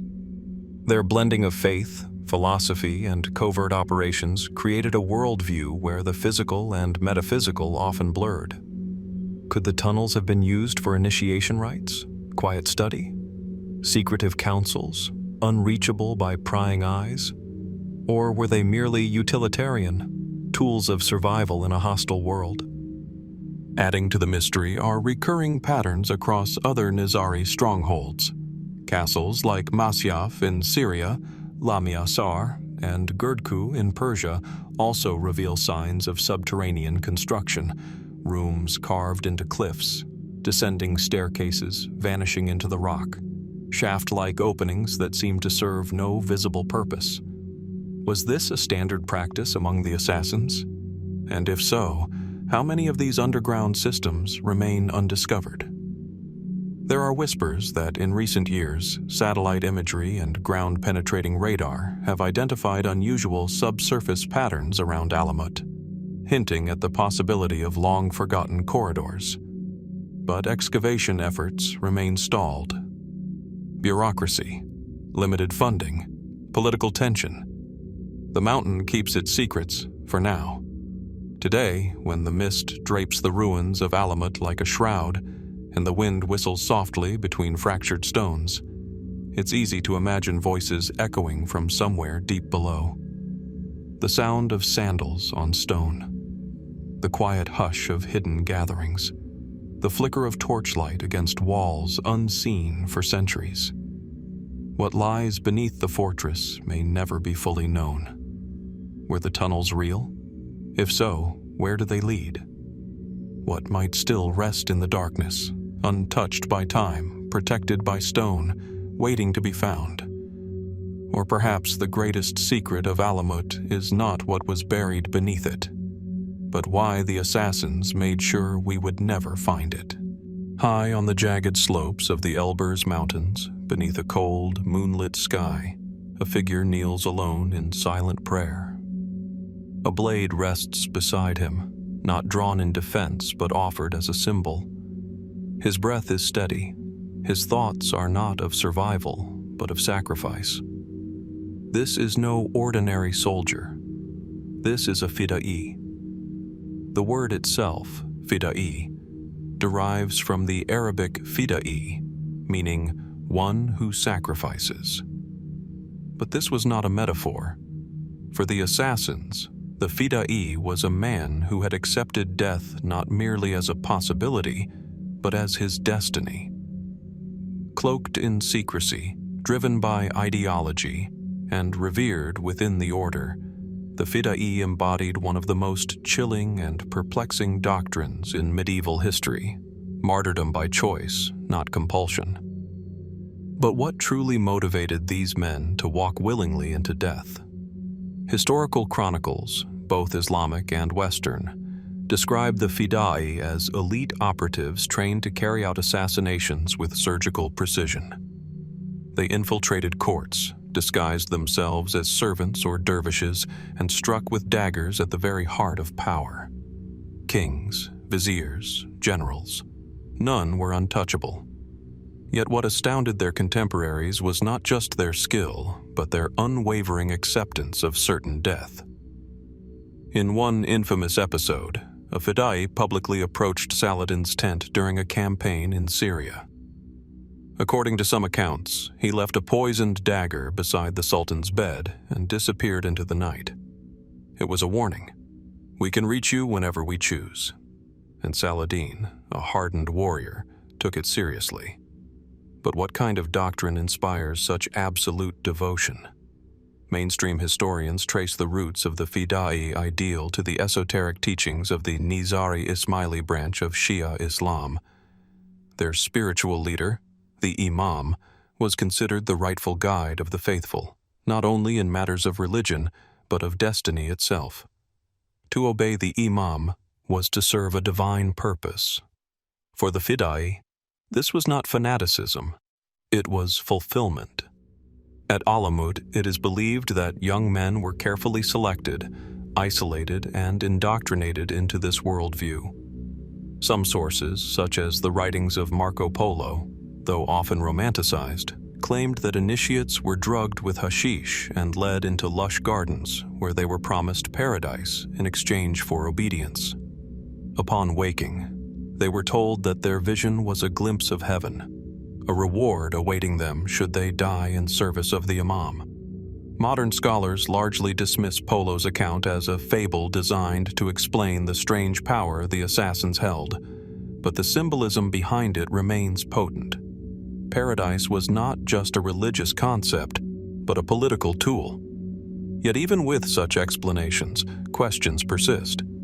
How does one truly convince a person to die, not in battle, but in cold, calculated murder, followed by capture or certain execution?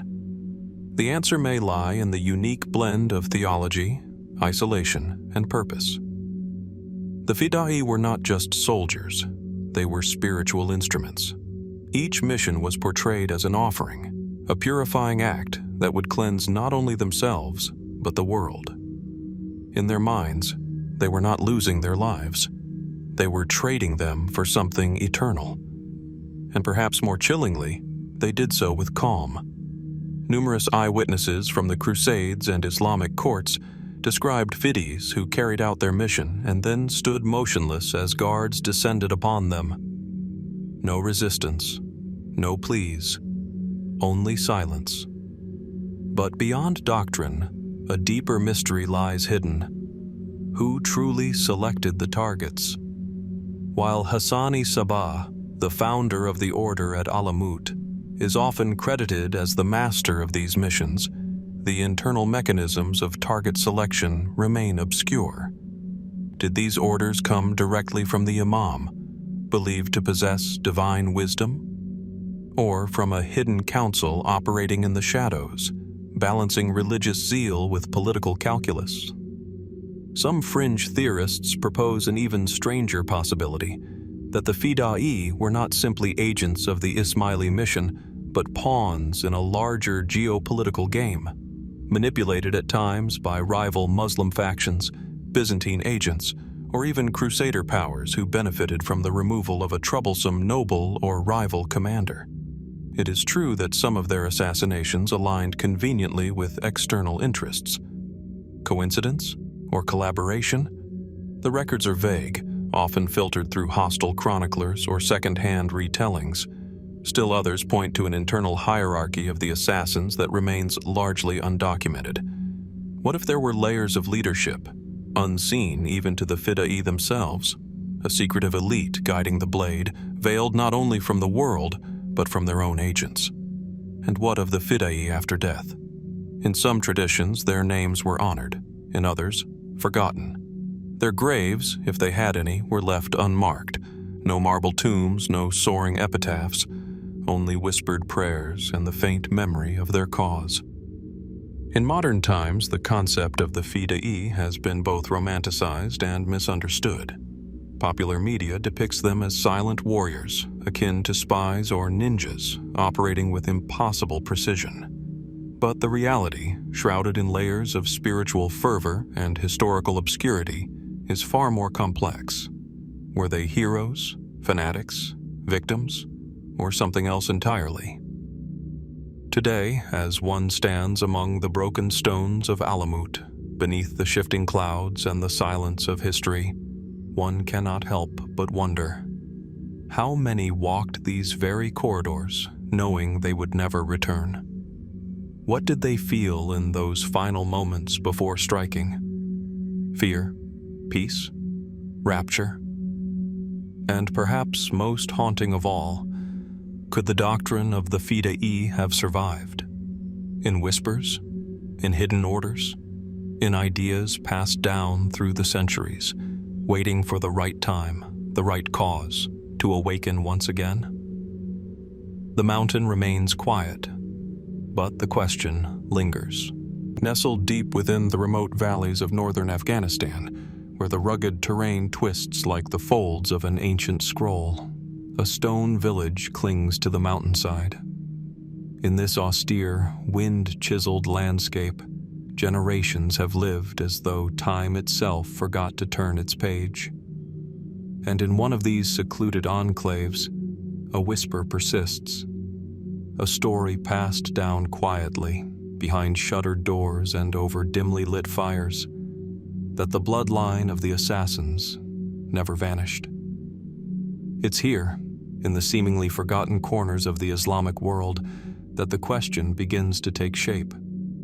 Did the order truly perish with the fall of Alamut? Or did something more elusive survive, hidden, protected, waiting? The destruction of Alamut by the Mongols in 1256 was intended to be total. Hulagu Khan, the grandson of Genghis, sought to extinguish the Nizari Ismailis once and for all. The great fortress was razed, the libraries burned, its leader, Rukn al-Din Kursha, was executed after surrendering.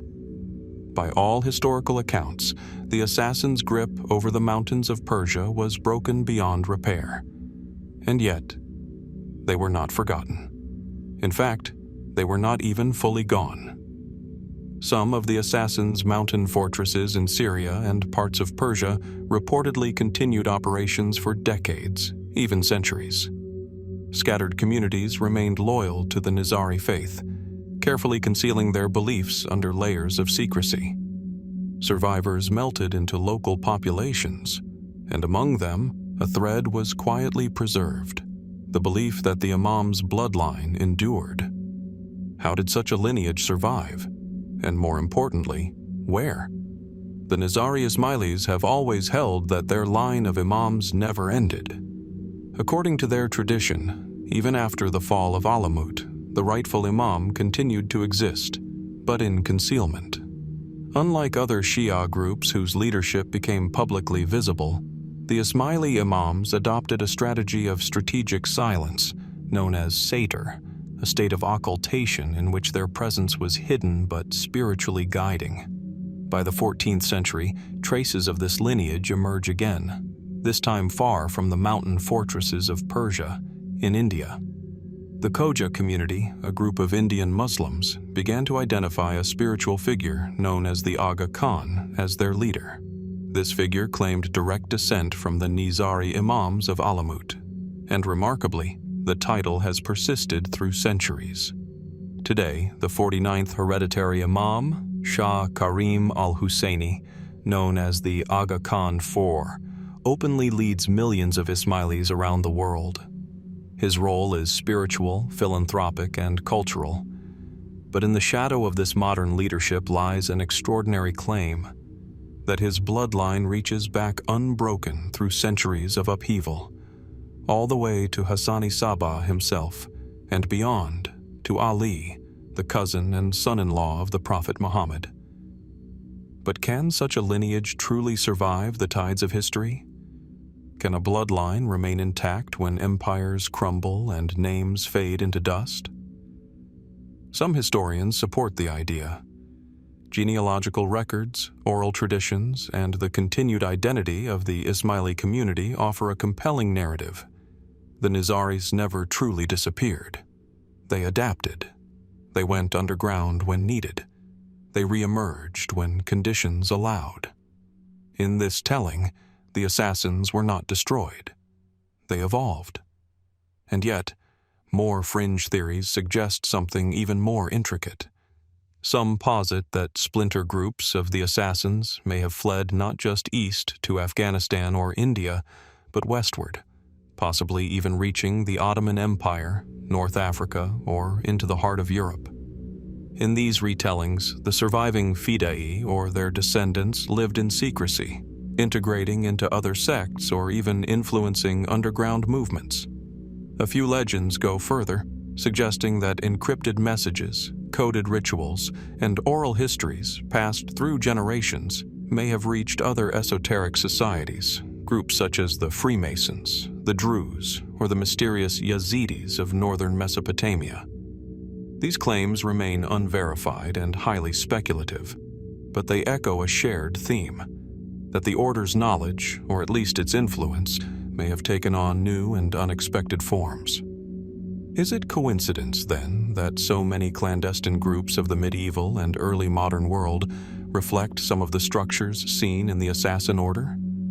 Secret initiations, hierarchical knowledge, symbolism, loyalty to a hidden leader.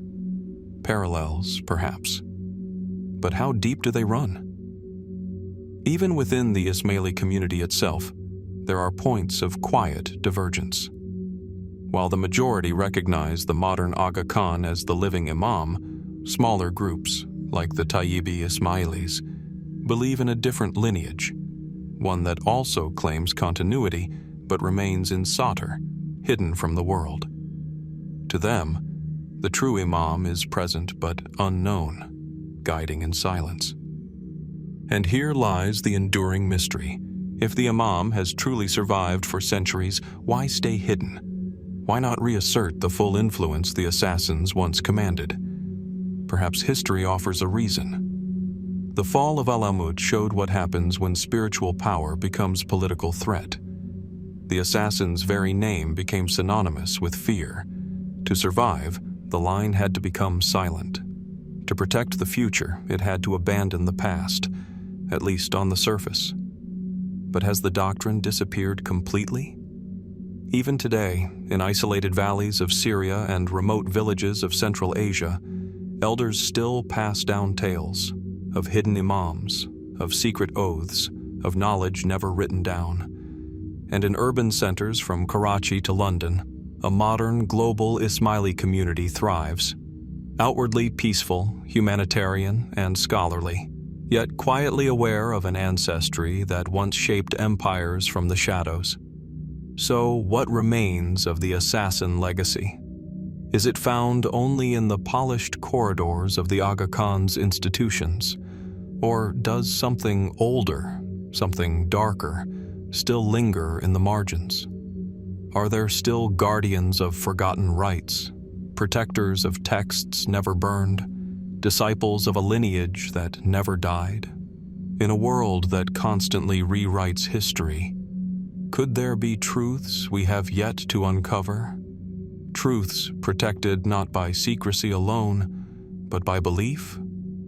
Perhaps the mountain fortresses are silent now, but the bloodline, it is said, still breathes. And if that is true, what else has survived in silence? Beneath the crumbling ruins of Alamut Castle, where jagged rock meets the edge of mist-shrouded cliffs, the air carries more than just the scent of cold mountain stone. It carries whispers, ghosts of voices lost to time. Step inside the cavernous chambers that once lay hidden beneath this Persian fortress, and the stone seems to breathe. A faint echo lingers, as if countless footsteps once trod a solemn path through these narrow corridors. Torchlight would have flickered here, casting shadows across symbols carved into the walls, some long eroded, others strangely intact. According to legend, it was within these vaulted underground halls that the most devout members of the Nizari Ismaili sect, the infamous Assassins, underwent secret rites of passage. Silent ceremonies, it is said, which bound the initiate to the cause of the Imam with a loyalty so fierce it eclipsed life itself. But what really happened within these hidden chambers? What were the rituals that transformed an ordinary follower into a Fida'i, a self-sacrificing devotee prepared to kill or die without hesitation? Historical sources from the Crusader era offer only fragmented glimpses. The chroniclers of the West, awed and horrified by the tales surrounding the assassins, wrote of mysterious ceremonies cloaked in religious fervor and psychological manipulation. One of the earliest and most influential accounts comes from the 12th century chronicler William of Tyre, who described how young men were initiated into the order through a series of elaborate rituals, culminating in total obedience to their leader, the Old Man of the Mountain. According to these accounts, the candidate would be led into a lush garden hidden within the fortress, where exotic birds sang and fountains flowed with sweet wine.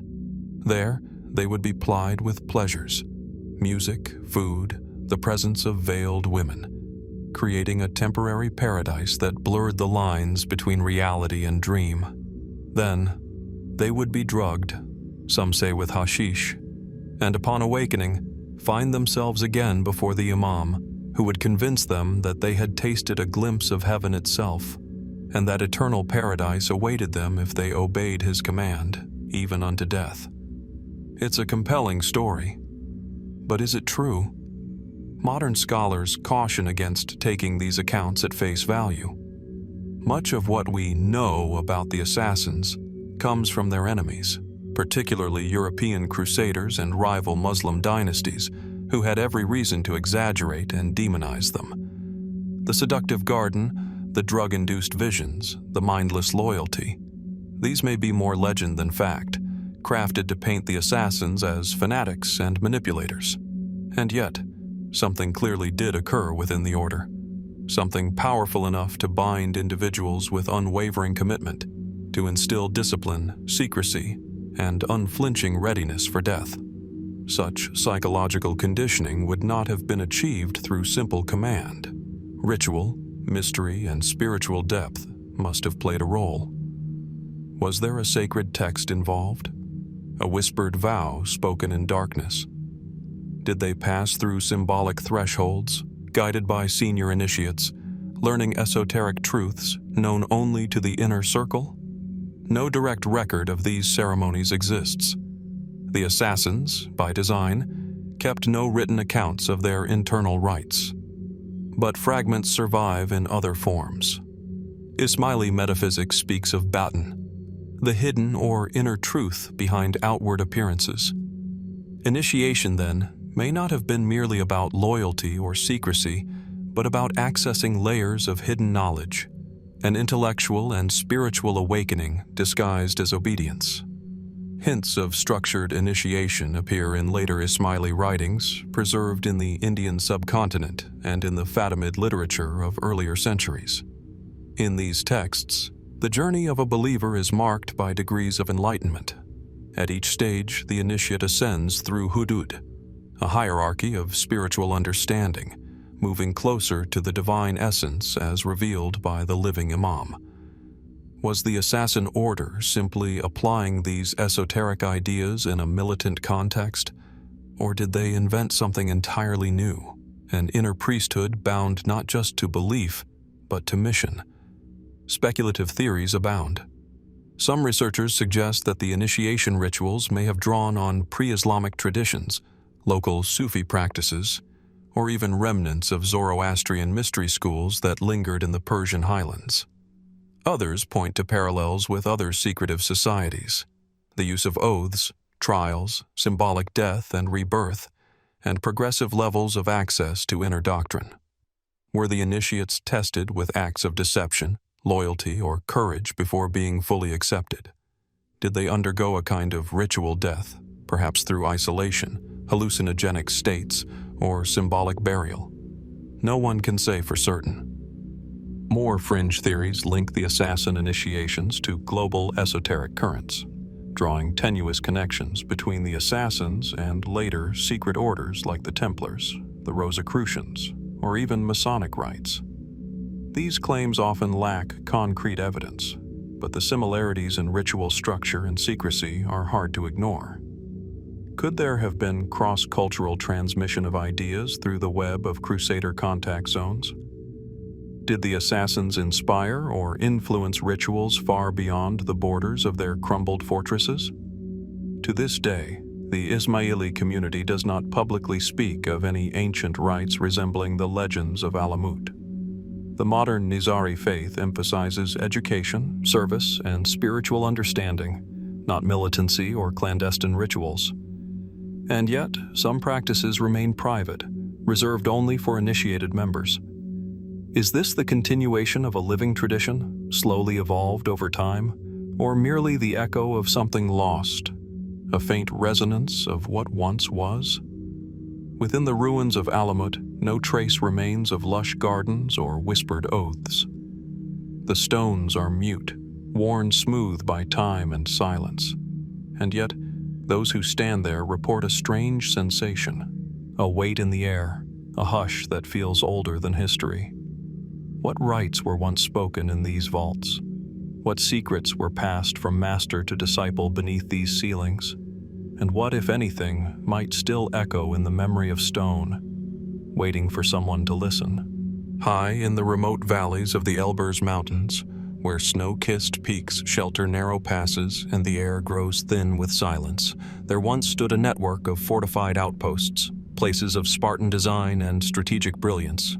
Among them, the fortress of Alamut reigned supreme, but it was not alone. Across Persia, Syria, and beyond, lesser-known strongholds served not only as sanctuaries for the Order of Assassins, but, as some believe, as schools. Not schools in the modern sense, but training grounds for the most loyal, most secretive, and perhaps most dangerous disciples of the medieval Islamic world. Within these stone walls, young boys were raised in silence, far from the eyes of the outside world. But were they merely orphans offered a home? Or were they chosen for something much more profound?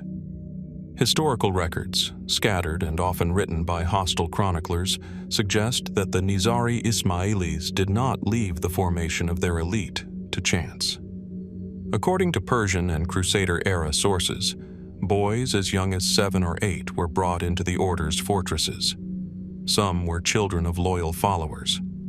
Others were reportedly taken from rival territories or adopted during raids, raised in an environment of strict secrecy and religious devotion. They were taught the beliefs of the Ismaili doctrine, instructed in the tenets of loyalty to the hidden imam, and conditioned from an early age to see martyrdom not as a loss, but as fulfillment. But how deep did this indoctrination go? Was it mere education, or something far more intense, more calculated? We know from accounts like that of Marco Polo, who may or may not have ever visited the region, that these boys were groomed for years before becoming Fida'i, or devoted ones. Polo's descriptions echo those of other medieval writers. The young initiates were led to believe that paradise awaited those who died in service to the imam.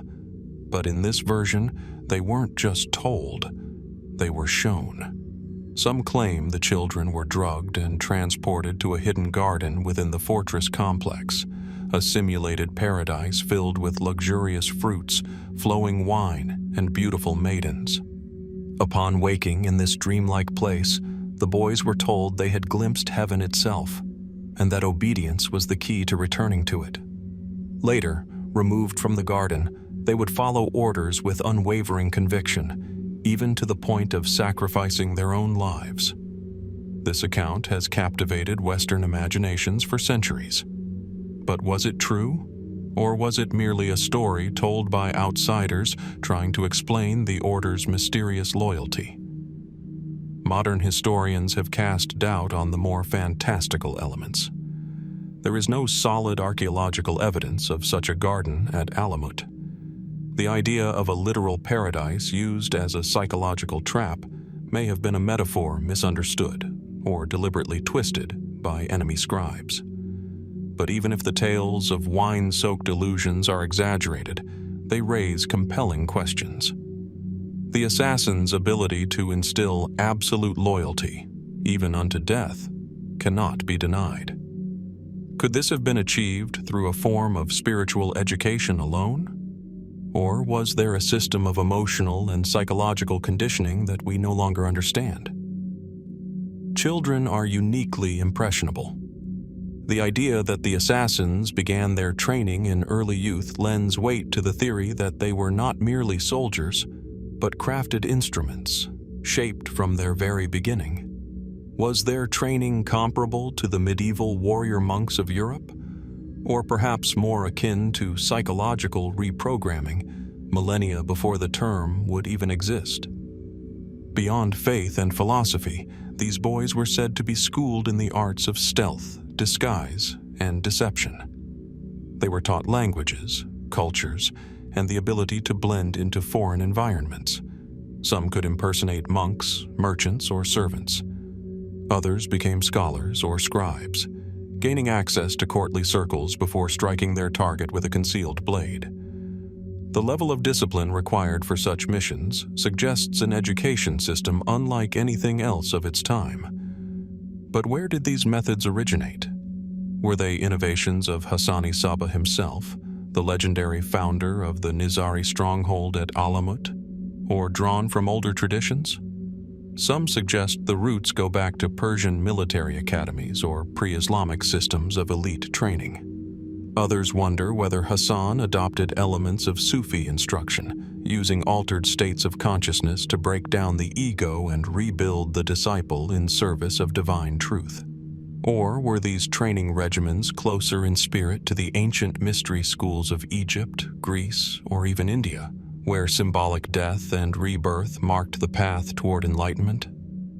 There is also the lingering question of how many ever truly graduated. Did all of these boys become assassins? Or did only the most committed, the most pliable, ascend through the ranks, while others were given different roles: scribes, guards, messengers, or simply faithful servants of the fortress? The line between myth and reality remains as thin as a dagger's edge. Some fringe theorists have gone further still. They claim that this early childhood conditioning created not only assassins, but deep operatives, capable of living under assumed identities for years, perhaps even decades before striking. These ideas borrow more from spy thrillers than verifiable history. But again, the fact that such speculation exists at all speaks to the enduring mystery of how the assassins trained their young. If records were kept, they have not survived. The Mongol invasions that destroyed Alamut in 1256 burned more than buildings. They erased the memory of the order's inner workings, and what wasn't lost to fire was buried under centuries of silence. Today, all that remains are ruins and rumors. Stone walls that echo with nothing but wind, and a legacy that continues to baffle historians, theologians, and storytellers alike. How did they shape minds so completely? How did young boys become shadows in the service of an invisible imam? And what, if anything, might we uncover if we dared to peel back the veil? just a little further? The answers, if they exist, may lie not in the histories that were written, but in those deliberately erased. In the arid hill country south of Tripoli, where olive groves ripple in the dusty wind and fractured limestone paths snake toward forgotten towers, ancient stones whisper of long-lost alliances and silent deaths. Here, among the coastal ridges of what is now Lebanon and Syria, the world of the Crusades unfolded not just in open battles, but in shadows, where words and daggers were sometimes more decisive than armies. This was the frontier of the Crusader states, and it was here, in the crumbling borderlands between Christian knights and Muslim emirs, that a third force operated in silence: the Assassins. Who were they in this complex web of shifting loyalties? Were they enemies? Allies? Something else entirely? The First Crusade had ended with Christian forces capturing Jerusalem in 1099, carving out kingdoms in lands long claimed by Islamic powers. In the decades that followed, the Levant became a crucible of rivalries, not only between Crusaders and Muslim rulers, but among Muslims themselves. Into this volatile equation entered the Nizari Ismailis. Unlike the Sunni Seljuks or the Crusader lords, the Nizaris sought neither territory nor conventional war. Their strength was in infiltration, subversion, and sudden violence. Establishing fortified centers in mountain strongholds like Masyaf, Kawabi, and Kadmas, they formed a network across the Syrian coast. From these citadels, their operatives, Fida'i, ventured into cities and camps under disguise, striking leaders with astonishing precision. The Crusaders called them assassins. The name likely derived from Hashshashin, a derogatory term implying drug use, though modern scholars debate its origin and meaning. Regardless, the name stuck, and it evoked fear. But the fear was not always aimed in one direction. Historical records reveal a curious pattern. The assassins did not exclusively target Crusaders or Muslims. Instead, they acted according to their own logic, one that seemed impenetrable to outsiders. They assassinated both Christian leaders and Muslim rivals. Raymond II of Tripoli, stabbed outside the Church of the Holy Sepulchre in 1152, was just one of many victims. The killer melted into the crowd, never found. The motive? Never fully understood. Yet in other cases, the assassins appeared to work with Crusaders, or at least not against them. Some leaders, like the famed Sultan Saladin, survived multiple attempts on their life, leading many to speculate about inner rivalries and deeper politics. Why would the assassins target one Muslim leader and spare another? Why would they kill a Christian prince, yet negotiate with his successor? The deeper one looks, the more murky the waters become. One of the most intriguing episodes involves the legendary Christian king of Jerusalem, Baldwin II, and his alliance, whether direct or indirect, with the assassins of Syria. According to both Frankish and Arabic chronicles, Baldwin received envoys from the assassin stronghold of Masyaf. Some accounts claim that the assassins even offered him tribute in exchange for protection, or at least neutrality. The Templars, we are told, were not pleased. It's a strange scene to imagine. A Christian monarch accepting gold from a feared Islamic sect whose members could infiltrate any fortress, even his own. But then again, pragmatism often triumphed over ideology during the Crusades. Enemies of one day were allies the next. And the assassins, masters of subterfuge, may have exploited this fluidity better than anyone else. Even the famed Richard the Lionheart may have had contact with them. Some stories suggest he negotiated with the assassins during his campaigns in Palestine, seeking to avoid their wrath, or even to employ it.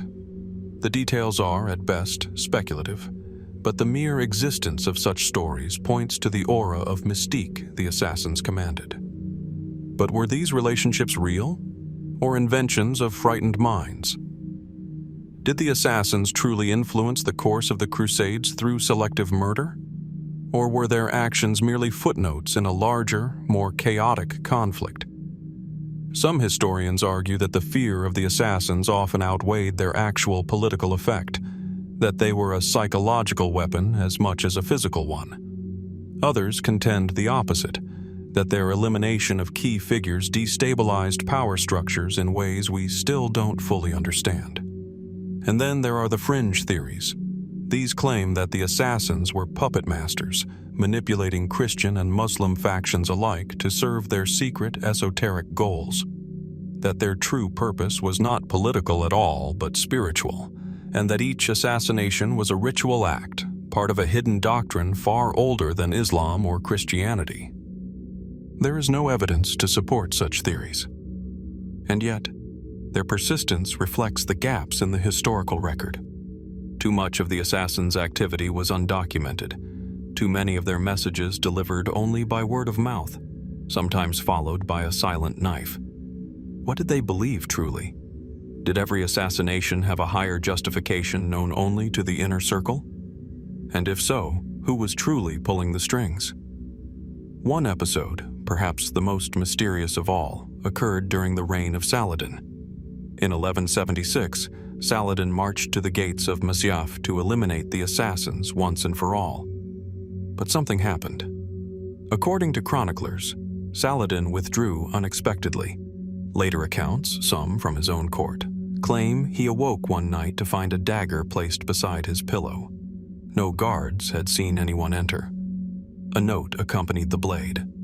A warning. Saladin made peace with the assassins shortly after. Is this legend? A cautionary tale invented by later scribes? Or did Saladin truly face the terrifying reach of an invisible force? Today, the ruins of Masyaf still stand, wind-blown and silent, overlooking olive trees and valleys that once echoed with conflict. From here, the assassins watched the Crusades not with armies, but with eyes. Their presence remains elusive, difficult to trace and harder still to categorize. Were they visionaries? Terrorists? Guardians of an underground truth? The Crusaders called them demons in human form, Muslim chroniclers, traitors, and heretics. Yet others, though fewer, called them disciplined, strategic, and even honorable. What is clear is that they operated by their own code. In the age of massed armies and holy wars, they chose precision. In a world divided by ideology, they allied with none, and sometimes with everyone. Their legacy in the Crusades is not written in treaties or great battles, but in shadows. And one cannot help but wonder, how much of what we think we know is only what we were meant to see? In the stillness of dawn, the craggy slopes surrounding the fortress of Alamut take on a spectral hue. Blue-gray shadows stretching across the valley like long-forgotten ink strokes on ancient parchment. The winds whisper through narrow stone corridors, the only sounds breaking the silence of a place once alive with movement, secrecy, and code.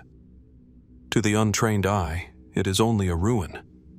But to those who seek deeper meaning, the fortress walls may still hold echoes of gestures and glances, of phrases with double meanings, of messages passed not in writing, but in presence.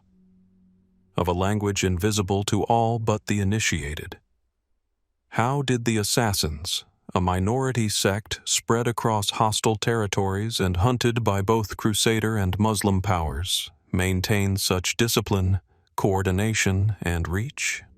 The answer, many believe, lies in their use of secret codes and signals, systems of communication so advanced for their time that even today, historians are left to wonder how such intricate networks functioned under the gaze of so many enemies. Unlike the loud proclamations of Crusader kings or the ornate calligraphy of royal courts, the assassins communicated in shadows. They had no standing armies to march, no banners to declare allegiance. Their power lay in secrecy, and for that, they needed more than silence. They needed method.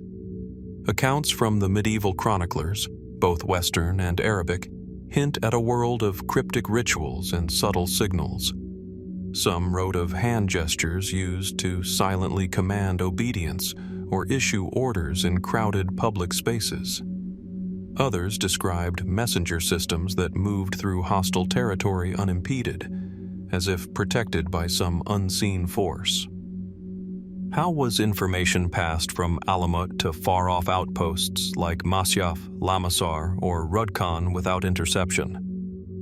There are references to trained couriers, young initiates who memorized long chains of verbal instruction, recited in coded language and passed from mouth to ear. These messages were never written down. If captured, the courier would reveal nothing but silence. But there's more.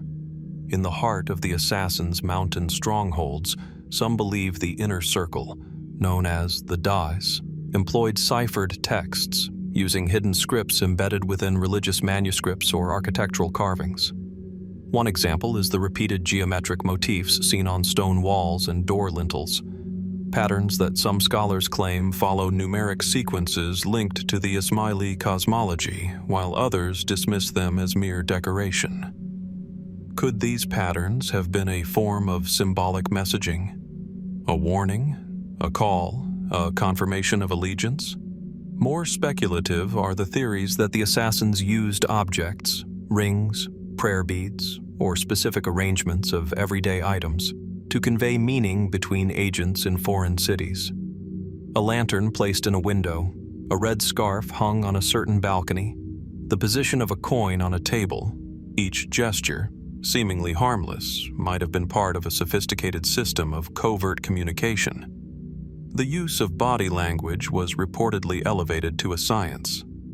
The Fida'i, trained in discipline from childhood, were said to recognize subtle shifts in posture or gaze as commands. One step forward might mean readiness, a tilt of the head, withdraw, a certain turn of the hand, the silent instruction to kill. Yet if these codes existed, they were never documented. No assassin manual survives, no scroll detailing the language of their network. And perhaps that is the greatest evidence of all. Of particular fascination are the claims made by European travelers in the later medieval period. Marco Polo, in his controversial and often mythologized account, wrote of the old man of the mountain commanding absolute loyalty through mysterious signs. He claimed that followers, upon a single gesture, would leap to their deaths without hesitation. So complete was their understanding of the command, and so total their trust in its meaning. Though Polo's stories are colored by fantasy, they raise a deeper question. How was such unwavering obedience maintained without constant supervision? Was there truly a codified language of loyalty, one that extended beyond words? Some suggest the assassins borrowed from older esoteric traditions. The Ismailis themselves were heirs to a vast intellectual lineage, one that blended philosophy, numerology, and symbolism. The idea of ta'wil, the practice of interpreting texts with hidden meanings, was central to their belief system. Could their codes have been linguistic extensions of this theology? Not just signals for logistics, but expressions of layered spiritual instruction? Others go further. Fringe theorists speculate that the assassins developed an early form of steganography, hiding information in plain sight. They point to surviving stone inscriptions whose seemingly religious content may have had double meanings. Some even claim that entire Quranic passages, copied in assassin-controlled regions, contain acrostics or visual patterns discernible only to the initiated. These theories remain unproven, but they tap into a fundamental truth. The assassins lived and operated in a world where information, true or false, seen or unseen, was as powerful as the blade.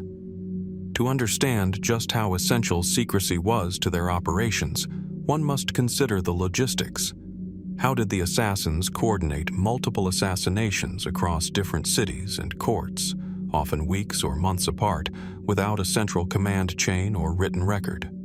Consider the case of Conrad of Montferrat, stabbed by 2 assassins disguised as monks in the streets of Tyre in 1192. The identity of those who gave the order remains debated to this day. Was it the leadership at Alamut, a local da'i acting independently? Or was it, as some whisper, done at the behest of a third party, possibly even Richard the Lionheart himself? Whatever the case, the operation required planning, precision, and communication across language barriers, borders, and dangerous terrain. No letters were found, no documents, just action, just outcome. So how did the killers know where to be, when to strike? The implication is unsettling. There must have been a system, silent, invisible, and deeply reliable. Today, in the study of espionage and psychological warfare, the assassins are often referenced as a pre-modern model of networked subversion. But their methods, particularly their communications, remain shrouded in uncertainty. Did they really develop codes now lost to time? Or did their strength lie not in hidden symbols, but in the training of minds so conditioned that no written code was needed? And what, if anything, still lingers in the crumbled fortresses of Persia and Syria? Could fragments of their language, of their invisible instructions, still lie undiscovered in forgotten manuscripts or carvings eroded by time? For all our scholarship, for all our research, there remains a fundamental truth. We know that messages were sent. We just don't know how. And perhaps that's exactly how they wanted it.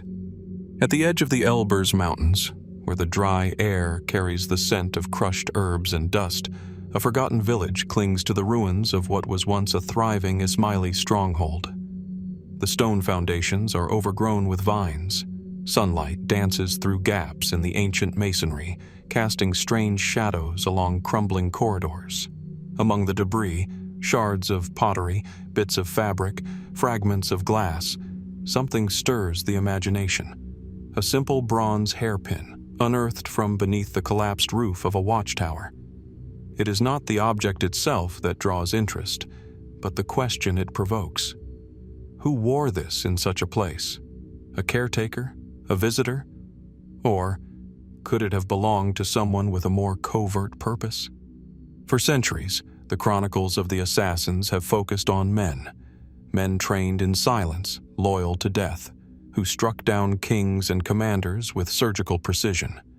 But buried beneath the weight of tradition and limited record-keeping is a murmur, a whisper carried through time, that some among the assassins were women. It's a subject rarely addressed by medieval chroniclers. The primary Arabic and Frankish sources are largely silent, but is that silence evidence of absence or of deliberate omission?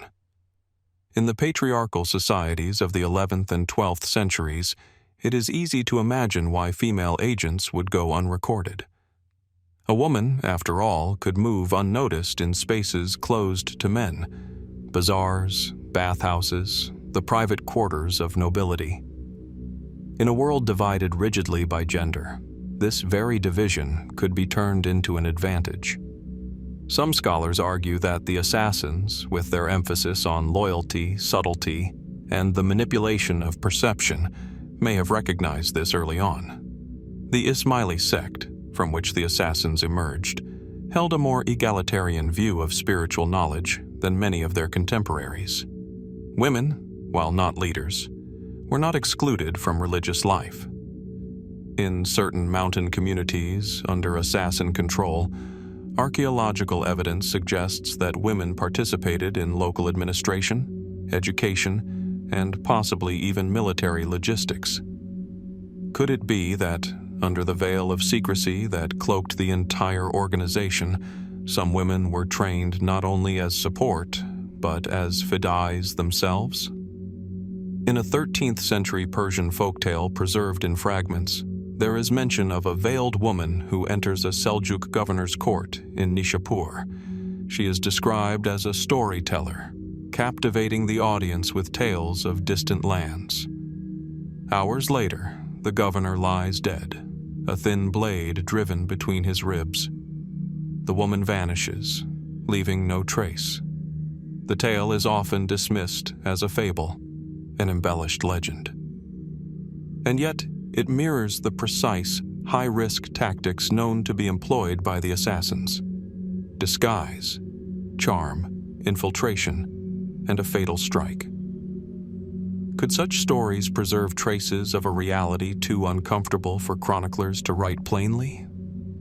There is also the case of a Byzantine letter, dated to the late 1100s, which warns of foreign women of the Eastern sect who had been spotted in Constantinople, possibly spies or agents.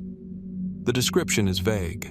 Their affiliation is unclear, but the timing and language suggest a growing fear, one not only of swords in the dark, but of those who didn't fit the expected mold of threat. In recent years, modern researchers have begun to revisit these hints with fresh eyes. The ruins of Masyaf, one of the assassins' most famous fortresses in present-day Syria, have yielded domestic spaces unlike those found in comparable military structures.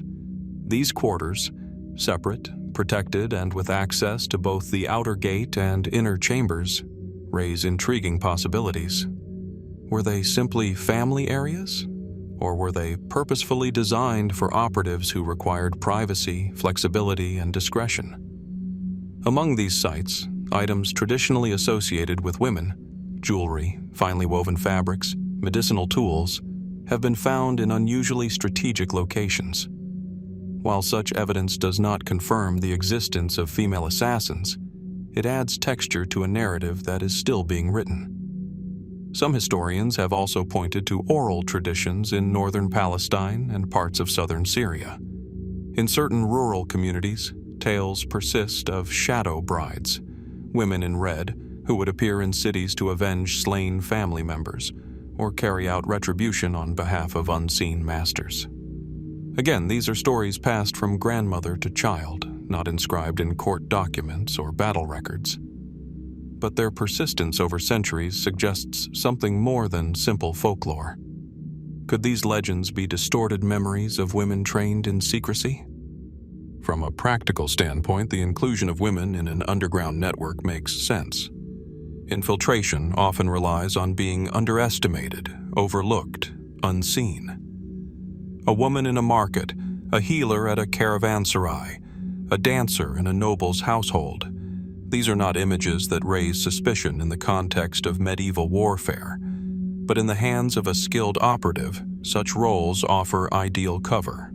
Fringe theorists have taken this further, proposing that some of the most successful assassinations attributed to the order may in fact have been carried out by women.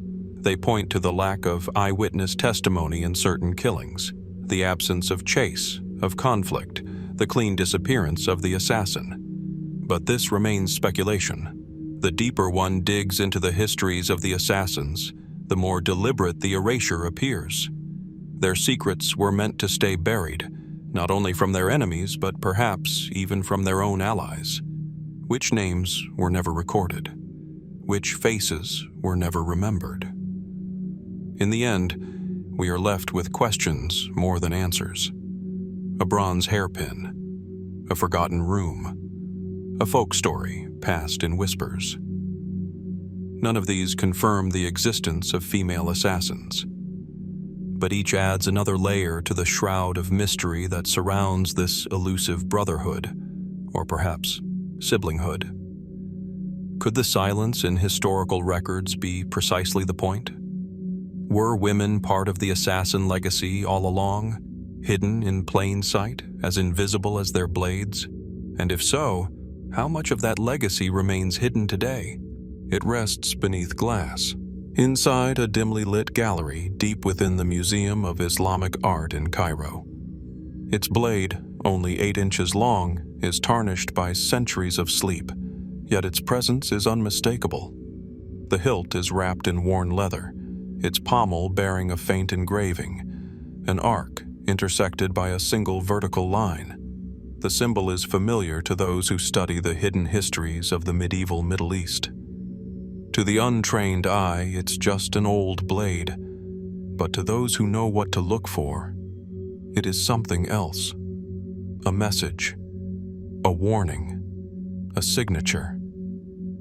The dagger, Khanjar in Arabic, was not merely a weapon to the assassins. It was a declaration of intent, of resolve, and of something deeper, more elusive: devotion. In the historical accounts left behind by travelers, soldiers, and clerics who encountered the Fida'i killers of the Nizari Ismailis, one object appears again and again: the dagger. It is described in detail in the chronicles of Crusader lords and Seljuk generals. It was often short, slightly curved, and carried beneath robes or tucked into sashes. But beyond its utility as a weapon, it became a totem, an embodiment of the assassins' philosophy and their ruthless clarity of purpose. They did not strike from a distance. No arrows from shadowed rooftops, no poisoned chalices. Their method required presence, precision, proximity. The dagger was the chosen tool not because it was convenient, but because it was personal. Why? Why such intimacy and violence? To approach a powerful target, surrounded by guards, in the heart of his own stronghold, and to kill him with a blade to the chest or throat, required more than skill. It required belief. It demanded sacrifice. The dagger symbolized that sacrifice, and the moment of its use became a kind of ritual, an act not only of murder, but of meaning. Some surviving reports claim that the assassins would sometimes leave the dagger beside a sleeping enemy, not to kill but to warn. There are tales, most famously of Saladin himself, waking to find a dagger pinned beside his pillow, the sheets untouched, the guards none the wiser. A symbol, a message. We were here. We chose not to strike. Was it true? Or was it propaganda, a tool of psychological warfare? Mainstream historians are cautious, pointing to the absence of corroborating details and the convenient repetition of the tale across multiple rulers. But even if apocryphal, the story reflects something deeper about the dagger's role. It was not just an implement of death, it was a language, a dialect of shadows and silence, known only to those initiated into the assassin creed. Among Ismaili sources, sparse as they are, the dagger also takes on a spiritual dimension. In Sufi-influenced texts of the era, the blade becomes a metaphor for discernment, the cutting away of illusion, the severing of ties to the material world. Could this symbolism have been internalized within the assassin doctrine? Some scholars think so. They note the parallels between the Fida'i's commitment to die and the mystical Sufis' surrender of ego. In both cases, the dagger was not a tool of destruction, but of transformation. This interpretation gains traction when examining assassin initiation rituals, where new recruits were often asked to contemplate mortality and embrace the inevitability of death. In those moments, the dagger may have served as more than a threat. It may have been a symbol of transcendence, a blade not of cruelty, but of clarity. Archaeological findings add further nuance to this mystery. In the ruins of Alamut and other Ismaili castles across Persia and the Levant, daggers have been recovered not in armories but in places of study, near libraries, prayer rooms, courtyards reserved for instruction. Why would a blade be kept among books and scrolls? One theory suggests these were ceremonial, representations of the assassin's dual identity, scholar and warrior.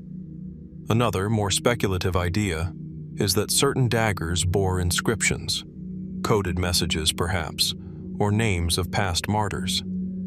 If true, these weapons may have been treated as relics, imbued with reverence, used in rites we no longer understand. More fringe theories go even further.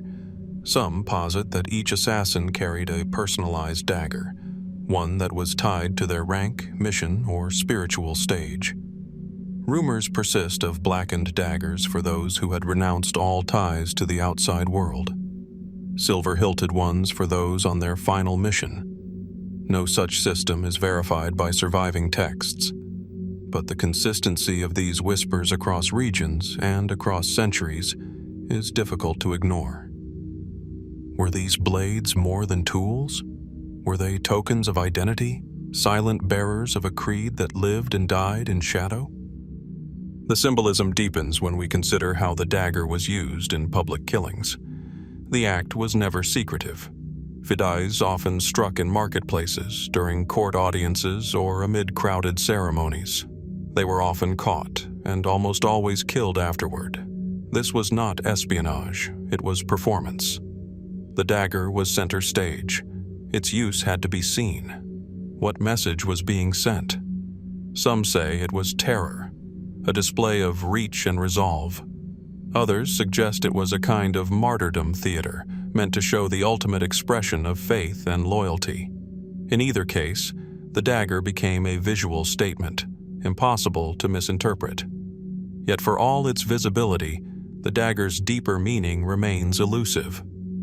Why was it chosen again and again, across generations and regions, despite the evolution of tools and tactics? Why did the assassins not adopt poison, archery, or other methods common to covert killers? Was the dagger simply effective? Or was it sacred? Today, countless blades are attributed to the assassins in museums and private collections. Most are unverified. Some are likely fakes, others perhaps genuine. But stripped of their context, these relics cannot speak. We are left to wonder what hands once held them, and what beliefs those hands carried. Could the dagger be the key to understanding the inner world of the assassins? Not just how they killed, but why. And as we examine its cold metal once more, we must ask ourselves, what was etched into the blade that time has since erased? What meaning lies in its silence? The wind moves lazily across a barren plateau in northeastern Persia, carrying with it the scent of dry earth and forgotten empires. Amid the desolation rises a lone, skeletal ruin. Walls of crumbling stone scorched by centuries of sun. This is said to be the site of Alamut, the famed mountain fortress of the assassins. Today, it is nearly silent. Only the faint rustle of wind-blown dust and the call of distant birds disturb the stillness. But once, if legend is to be believed, this place was a garden of illusions, and its master, a conjurer of devotion and death. It was from this enigmatic stronghold that stories would ripple outward, eastward, across the deserts of Khorasan, through the oases of Samarkand, and along the vast arteries of the Silk Road, until, eventually, they reached the ears of a Venetian merchant's son in the late 13th century. His name was Marco Polo, and he would change the assassin legend forever. In the Travels of Marco Polo, the famed explorer recounts his journey across the Mongol Empire and into the lands of Persia. There, he speaks of a figure he calls the Old Man of the Mountain, a mysterious ruler who commanded a secretive sect of trained killers. According to Polo, this old man held sway not through brute force, but by way of a cunning deception, a hidden garden said to be a paradise on earth. Polo describes how young men were drugged, perhaps with hashish, and brought into a lush, walled garden filled with flowing wine, beautiful maidens, and music. Told they had entered heaven itself, they awoke in wonder. When they were returned to the outside world, the old man would command them to kill in his name, promising that death in his service would grant them eternal return to paradise. The name Polo uses for these agents? Hashshashin, from which the modern word assassin is believed to derive. It is a vivid, almost theatrical account, part travelogue, part parable. But is it true? The historical roots of the Nizari Ismailis, the sect to which the assassins belonged, paint a more nuanced picture. Their origins trace back to a split within Shia Islam in the 11th century, with the Nizaris establishing a network of fortresses across Persia and the Levant. Their missions were strategic, and their targets often political: governors, viziers, and even crusader commanders. Their methods were real, their influence formidable. But Marco Polo's tale introduces something else: myth. There are no surviving Ismaili texts that describe drug-induced rituals or an earthly paradise. Nor do contemporary Muslim chroniclers, many of whom were hostile to the Nizaris, mention such practices in detail. The famed Arab historian Ibn al-Athir, who wrote during the height of assassin activity, never alludes to gardens or narcotics. Even the Mongols, who obliterated Alamut in 1256, make no note of such a place. So where did Polo's story come from?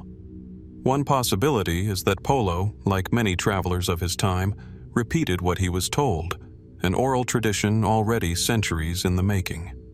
European crusaders returning from Palestine brought back stories of mysterious killers high in the mountains, of strange rites and unshakable loyalty.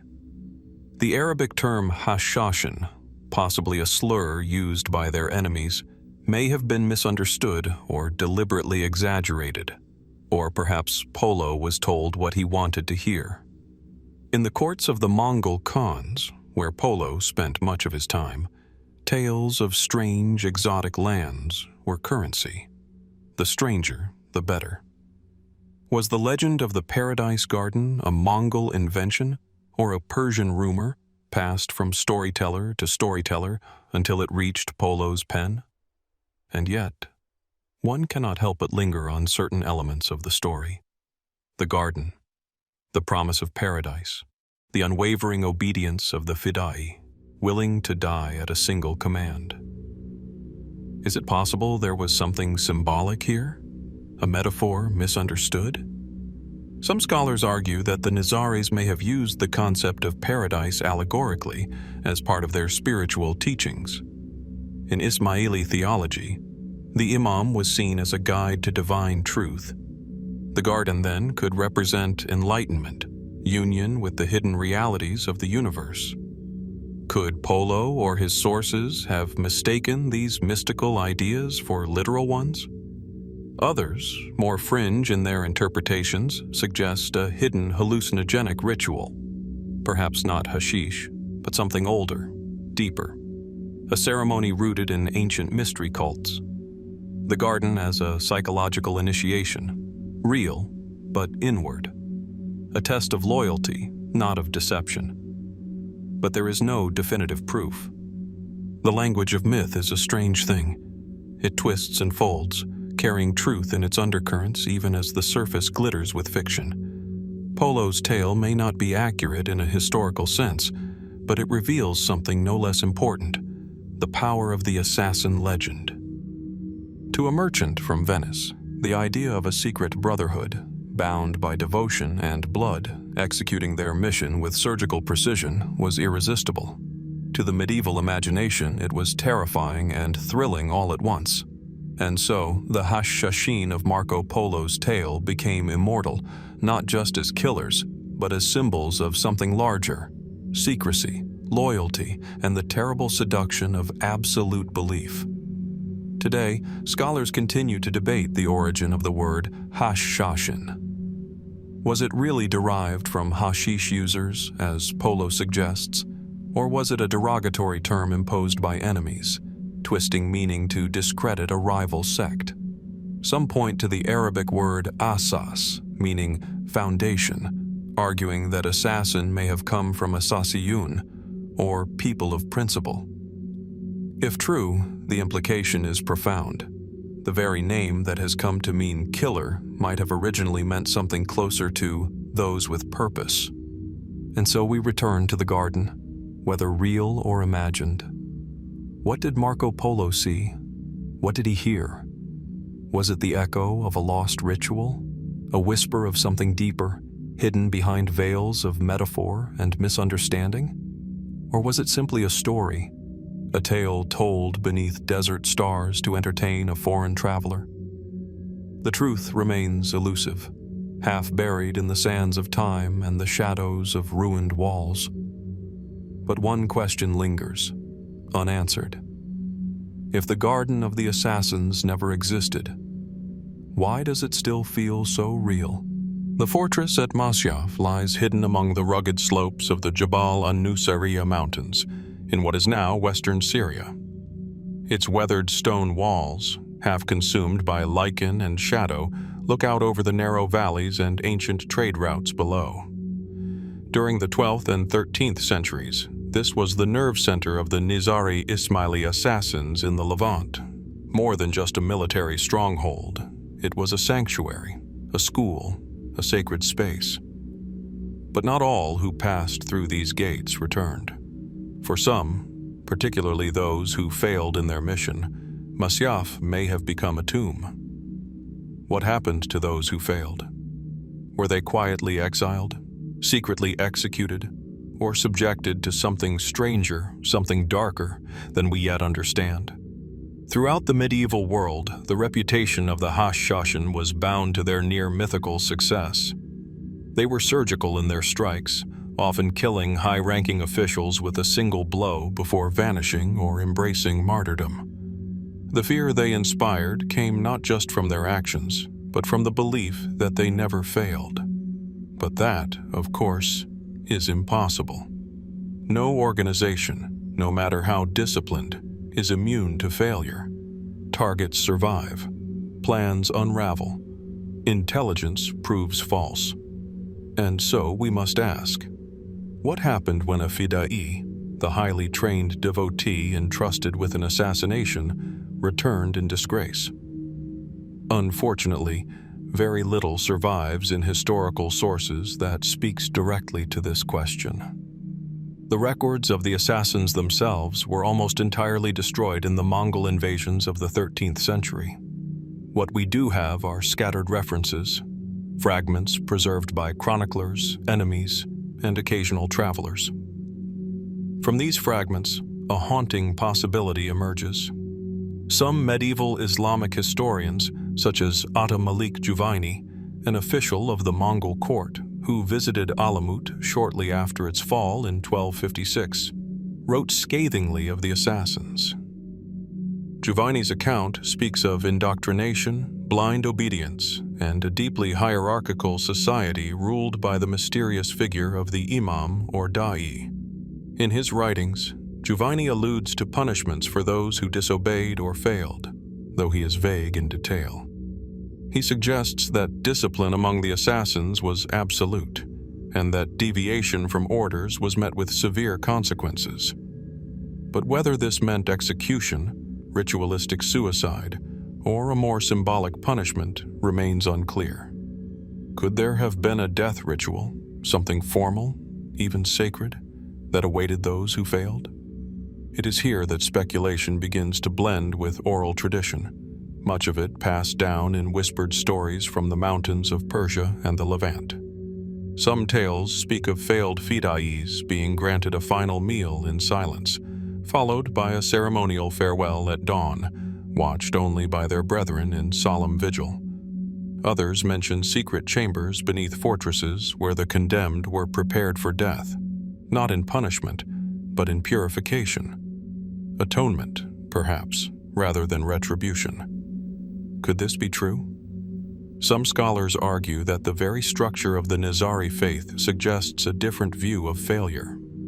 Unlike other militant movements of the time, the Nizaris placed profound emphasis on esoteric knowledge, inner meaning, and the individual's spiritual journey toward the divine. Their missions were not simply political, they were acts of cosmic alignment, tied to the will of the Imam and the pursuit of a hidden truth. In such a framework, failure might not have been seen as a disgrace, but as a spiritual imbalance, something to be corrected, not condemned. This interpretation leads us to an intriguing hypothesis that failed assassins may have been given a chance to redeem themselves not through death, but through ritual retreat, extended isolation, or deeper theological study.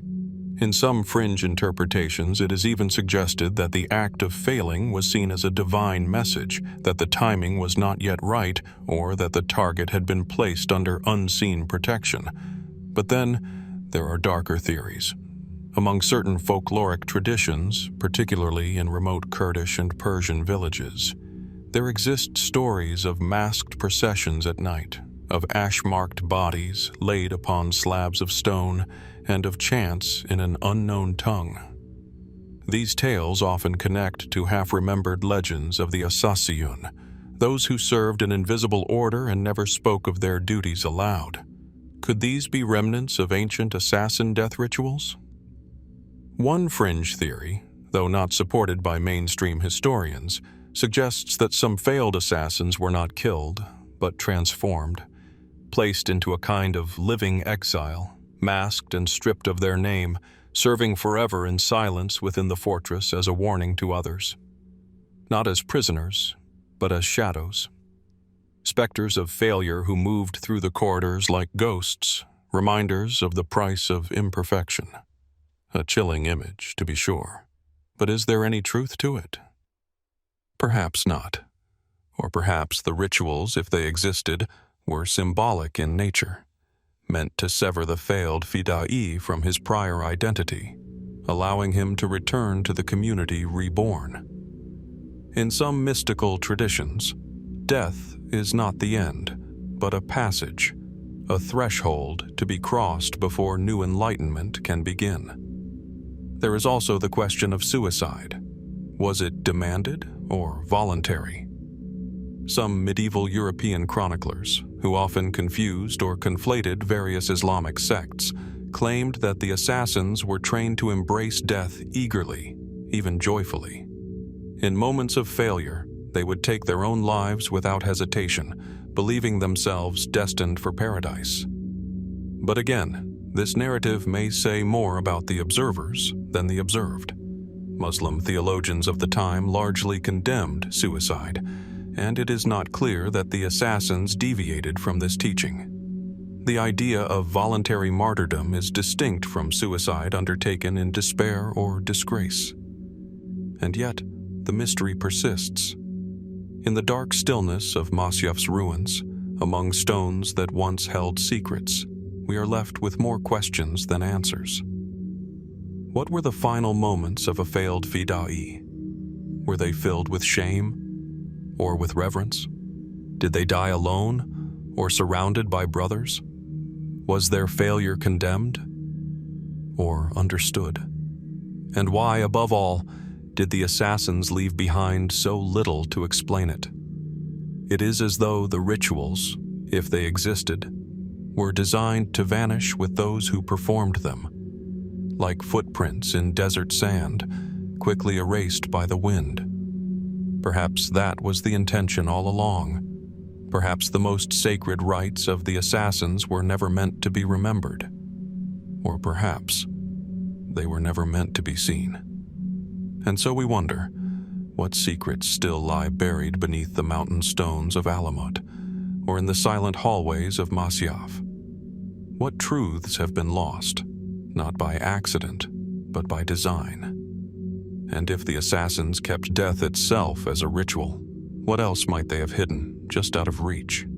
High in the Alborz mountains of northern Persia, the winds whisper through broken halls and moss-covered staircases.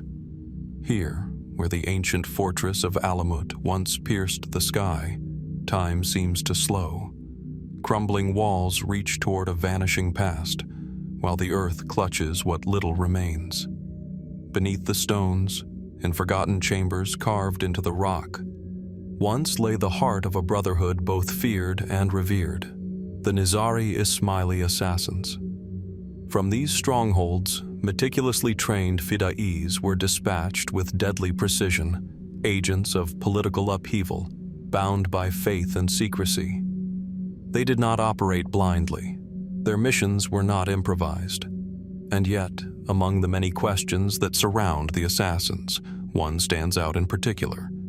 Where are their manuals? Where are the texts, if any, that taught them how to infiltrate enemy courts, blend into city crowds, manipulate targets, or die without hesitation.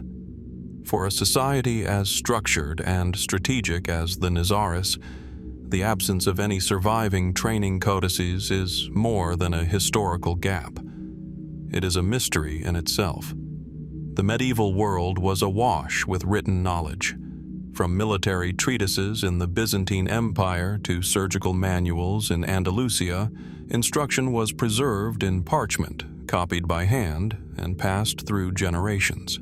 Even rival Islamic sects, often oral in tradition, left behind theological works, commentaries, and ethical guides. The Nizaris, known for their deep engagement with philosophy, theology, and esoteric thought, were prolific writers.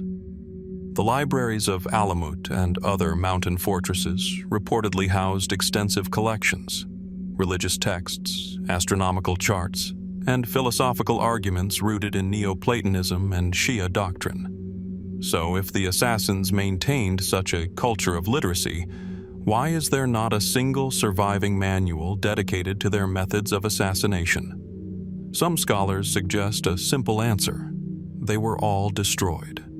When the Mongols descended upon Alamut in 1256 under the command of Hulagu Khan, their siege marked more than the physical collapse of the assassin strongholds.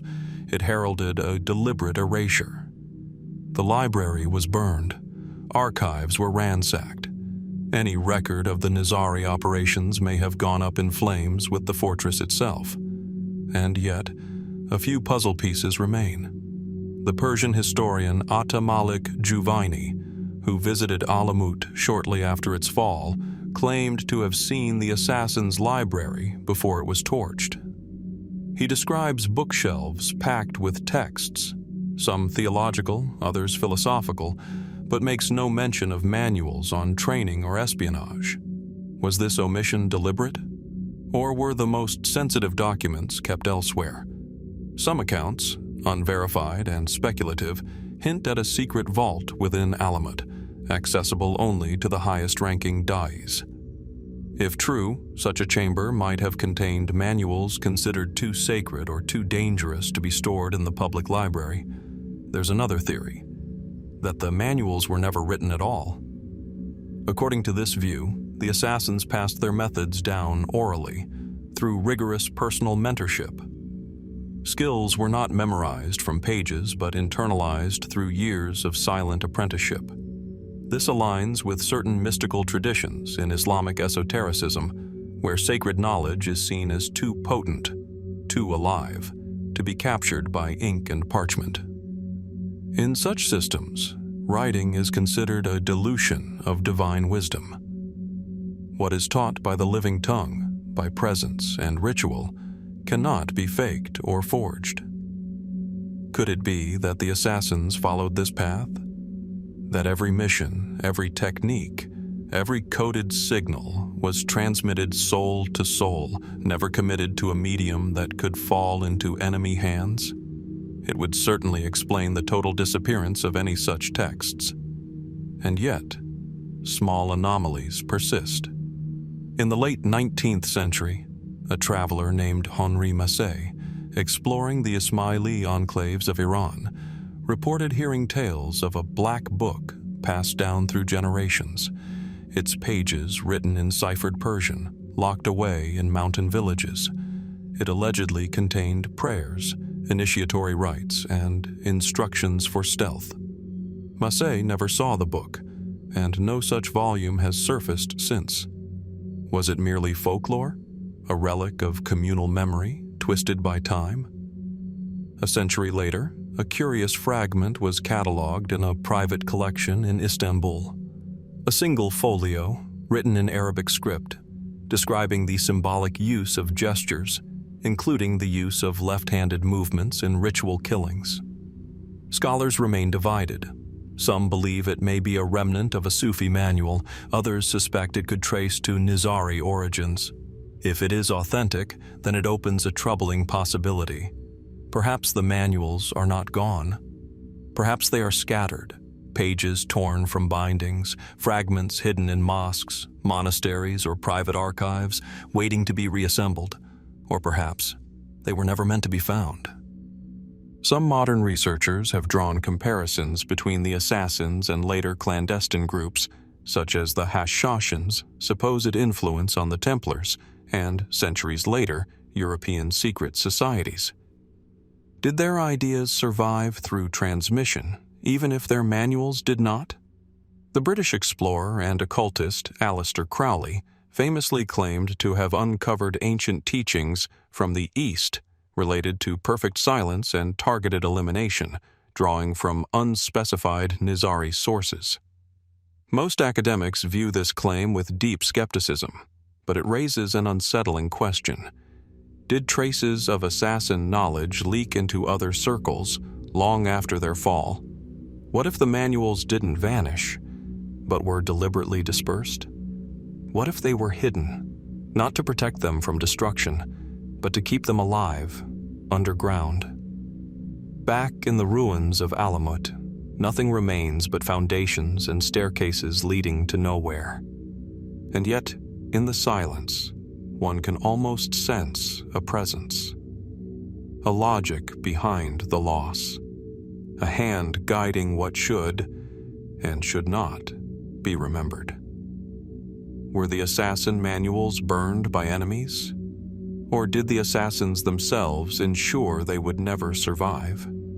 And if even one such text were to resurface, tucked away in a monastery in Anatolia, or encoded into the margins of a Quranic commentary, what secrets might it contain? Not just about assassination, but about loyalty, obedience, fear, and faith. Might the answers we seek still lie hidden in plain sight, or have they already passed beyond the reach of history, buried not in the earth, but in silence? In the jagged shadows of the Alamut Mountains, where winter snow still lingers long into spring, silence has reclaimed the once mighty citadel of the assassins. The wind whistles through fractured arches, over broken walls, and into what remains of chambers once teeming with scholars, warriors, and mystics. Here, in this place of high stone and hidden paths, the final chapter of one of the world's most secretive brotherhoods was written. But even now, centuries later, one question echoes louder than any others. What truly became of the last Grand Master of the Assassins? The historical accounts of the fall of Alamut in 1256 at the hands of Hulagu Khan's Mongol forces are relatively clear. The fortress was besieged, the libraries looted, and its defenders crushed beneath the weight of an empire that knew no rival. Rukn al-Din Kursha, the final Grand Master of the Nizari Ismaili order, surrendered without prolonged resistance. That much is recorded. But what followed? The official narratives, primarily shaped by chroniclers loyal to the Mongol court, tell us that Kursha was escorted eastward, to Hulagu's camp, along with his family and closest followers. They describe him as a broken man, pleading for mercy, offering maps to hidden fortresses, and ordering his remaining strongholds to surrender. Eventually, according to most sources, he was executed, silenced, like so many others, by the swift judgment of Mongol steel. Yet, something about the record feels incomplete. Why would a man who represented the culmination of centuries of secrecy, discipline, and spiritual authority go so quietly? Why does the method of his death, recorded variously as decapitation, hanging, or drowning, change depending on which version is read? And why do we still lack a grave, a monument, or even a universally accepted location for his final resting place? The mystery of Rukn al-Din Kursha's fate begins not with his death, but with the strange decisions he made in the months leading up to it. When Hulagu Khan's forces began their push into northern Persia, many expected the assassins to retreat into the mountains and wage a prolonged guerrilla war. It was their strength, hit-and-run tactics, strategic assassinations, psychological warfare. But Kursha chose diplomacy. He reached out, sent envoys, and even invited Mongol emissaries to inspect Alamut. His messages to Hulagu were filled with reverence, humility, and offers of cooperation. Why? Was he truly seeking peace to spare his people? Or did he have another plan, one that would require him to remain alive, even if it meant temporary submission? This sudden pivot has led some historians to speculate that Kürşa may have possessed knowledge or leverage the Mongols wanted. Information about political enemies, lost cities, or even ancient texts said to be hidden within the mountain fortresses. According to a lesser-known Armenian account, Kürşa may have offered Hulagu not only maps, but something more cryptic: the Code of Shadows, a phrase never fully explained and never mentioned again. Was this a metaphor? A veiled reference to the secret operating structure of the assassins? Or perhaps a myth layered over the truth? Even stranger is what happened after his surrender. Hulagu, known for his ruthless efficiency, spared no other leader in similar situations. Yet Kürşa was not killed immediately. He was taken into custody and moved eastward, reportedly toward Maragay and later to the Mongol heartlands. Some sources claim he was held in Baghdad. Others say he vanished en route. One speculative theory suggests that the Mongols intended to extract everything they could from him, not just military intelligence, but spiritual or symbolic power. The Mongols, after all, had a deeply shamanistic worldview. They collected not only lands and treasures, but also relics, manuscripts, and mystics. Was Kürşa viewed not merely as an enemy commander, but as a key to unlocking the power of the Nizari order? Still, the silence that follows his name in the historical record is unnerving. Centuries later, in a remote part of Badakhshan, local oral traditions spoke of a wanderer king who lived among the mountains long after Alamut's fall.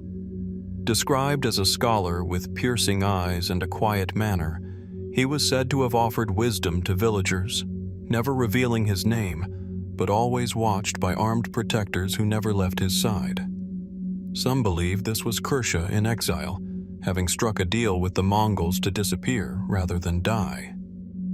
Other versions, drawn from later Persian Sufi texts, suggest a more metaphysical interpretation, that Kürşa's surrender was not an act of cowardice, but a ritual withdrawal, the end of the exoteric mission of the assassins, and the beginning of a new, hidden phase. They claim the Grand Master went underground, continuing the spiritual chain in secrecy, passing on teachings not to armies, but to scattered initiates who would carry them forward in silence. And then there are those who argue something even stranger, that Kürşa's body was never recovered because his death was staged, that the Nizaris, long masters of deception and disguise, engineered an illusion of surrender to protect their esoteric lineage. That beneath the ruins of Alamut, or beyond the borders of the known world, the line of Grand Masters continued, quietly, invisibly, and uninterrupted. Is it merely coincidence that fragments of Ismaili doctrine persisted in remote parts of Afghanistan, Tajikistan, and Syria for centuries after the supposed end of the assassins? Could Kürşa have orchestrated not just a survival, but a transformation?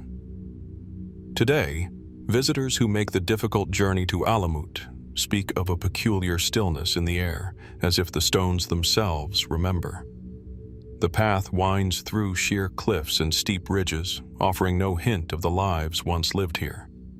The final steps into the ruined fortress are lined with silence, and somewhere within that silence the question remains: was Rukn al-Din Kürşa truly the last Grand Master, or merely the last one we know of? If history is written by the victors, how much did we lose when the Mongol quills scrawled their version of events into permanence? And more importantly, what did the assassins choose to erase themselves? What truths still lie buried, not beneath the earth, but beneath the story we were told? At the heart of the crowded bazaar in Damascus, where the air is thick with the scent of spices, old leather, and incense, a man once moved like a shadow. He was neither merchant nor mendicant. He had no stall, no destination, no name anyone could remember. Yet he had been there for days, watching, listening, blending into the fabric of the city. No one suspected a thing, until his blade found its mark. This was not an isolated incident. In city after city, Aleppo, Baghdad, Masyaf, even the Crusader strongholds of Tyre and Acre, the stories repeated with eerie consistency, an unknown figure slipping into the heart of power, often disguised as a servant, a scholar, or even a monk. And then, without warning, death. Followed by silence, vanishing, as though the assassin had never existed. How did they do it? The Nizari Ismailis, known widely by the Western world as the Assassins, were not simply killers. They were students of perception, manipulators of image, architects of illusion. The term taqiyya, a theological concept within Shia Islam, granted religious permission to conceal one's true beliefs under threat or for higher purposes. But for the assassins, concealment became something far greater, an art form, a doctrine of survival. Historical records from both Muslim and Crusader sources describe operatives who could slip unnoticed into enemy strongholds by mastering the subtleties of disguise. They didn't rely on crude costumes or stolen uniforms alone. Their strength lay in something more profound: immersion. They studied local customs, learned languages and dialects, imitated religious practices foreign to their own. One legend speaks of a Nizari agent who lived for years among Christian monks in Palestine, rising through the ranks of a local order until he was close enough to eliminate a targeted bishop without anyone ever suspecting his true origin. Was this merely storytelling? A tale exaggerated through centuries of retelling? Or did the assassins truly possess the ability to vanish within the very societies they intended to strike? Some scholars point to the rigorous training regimens inside Alamut and its sister fortresses. Young Fida'is, the elite operatives chosen for missions, underwent years of study not just in martial arts or theology, but in cultural mimicry. They practiced foreign scripts, memorized trade routes, and even trained in stage performance and gesture. In a world without modern surveillance, such mastery allowed them to pass through city gates unchallenged, to sit unnoticed in royal courts, and to approach targets others could never dream of reaching. Yet, not all evidence lies in scrolls or chronicles. In 1930, during limited excavations near the ruins of Lamsar, one of the major Nizari strongholds, archaeologists unearthed a collection of masks and wooden facial molds. Some were simple, others surprisingly detailed, showing age lines, nose shapes, and facial hair structures. The discovery was quietly catalogued and later lost during the upheavals of the Second World War. But for decades, whispers have persisted.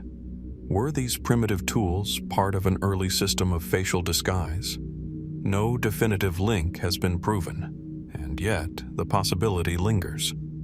Could the assassins have developed a working understanding of disguise techniques centuries before such practices were formalized in the espionage playbooks of Renaissance Europe? In the Crusader records, figures such as William of Tyre and Orderic Vitalis recount assassination plots with an almost grudging awe. They describe men who entered military encampments undetected, posed as messengers, as pilgrims, even as lepers, using the social taboos of disease to pass unchallenged. In one notable case, an assassin is said to have served as a cook in a Crusader kitchen for weeks before striking a general during dinner preparation. Again, fact or embellished fear? Certainly fear served the assassins well. Their mystique was as deadly as their blades, and that mystique often centered on the idea that anyone, anywhere, could be one of them. The psychological manipulation here cannot be overstated. Their ability to vanish into other identities created a chilling doubt among their enemies. A servant could be a spy. A guest could be a killer. Even one's own guards could not be trusted. paranoia became the assassin's greatest ally. And then, there are the darker theories. Some fringe researchers suggest that the assassins employed techniques akin to what we might now call early psychological conditioning. Drawing on their deep theological framework and mystical orientation, they may have practiced altered states of consciousness, possibly using controlled ritual, isolation, or even natural psychoactive substances to suppress the self and assume entirely new personas. The so-called Paradise Gardens, described in Marco Polo's accounts, once dismissed as fantasy, are now viewed by some scholars as metaphors for initiatory visions. Was the transformation of identity among the assassins not merely strategic, but spiritual?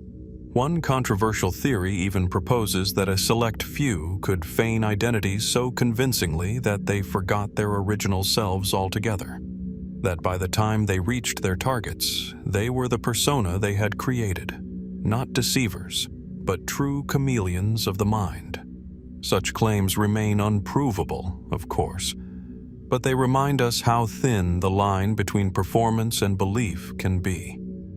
What remains today are shadows, anecdotes without sources, masks without context, graves without names. In the winding alleyways of Masyaf, tourists still wander the outer ruins of the assassin fortress, often unaware of what those stones once concealed. In the older parts of Cairo and Baghdad, stories are still whispered in tea houses about men who vanished into enemy cities, struck, and were never seen again. But behind every whispered tale lies a deeper question. Were these men ghosts of the past, or echoes of techniques so refined that modern intelligence agencies would struggle to replicate them today? What if the true power of the assassins was never in the knife, but in the ability to become invisible in plain sight? And if such skills were once possible, could they still exist, passed down not in books, but in silence? The answer, like so much of the assassin's legacy, may be hidden not in what we know, but in what we are not allowed to see. The night. This phrasing, at once poetic and chilling, suggests a deeper recognition. These were not enemies to be met on open fields. They were a hidden force, a silent threat operating from the shadows. But did the Mongols truly fear the assassins? Or did they simply not understand them? Some scholars argue that the Mongol leadership, steeped in a pragmatic and often brutal worldview, regarded the assassins not with awe, but with annoyance.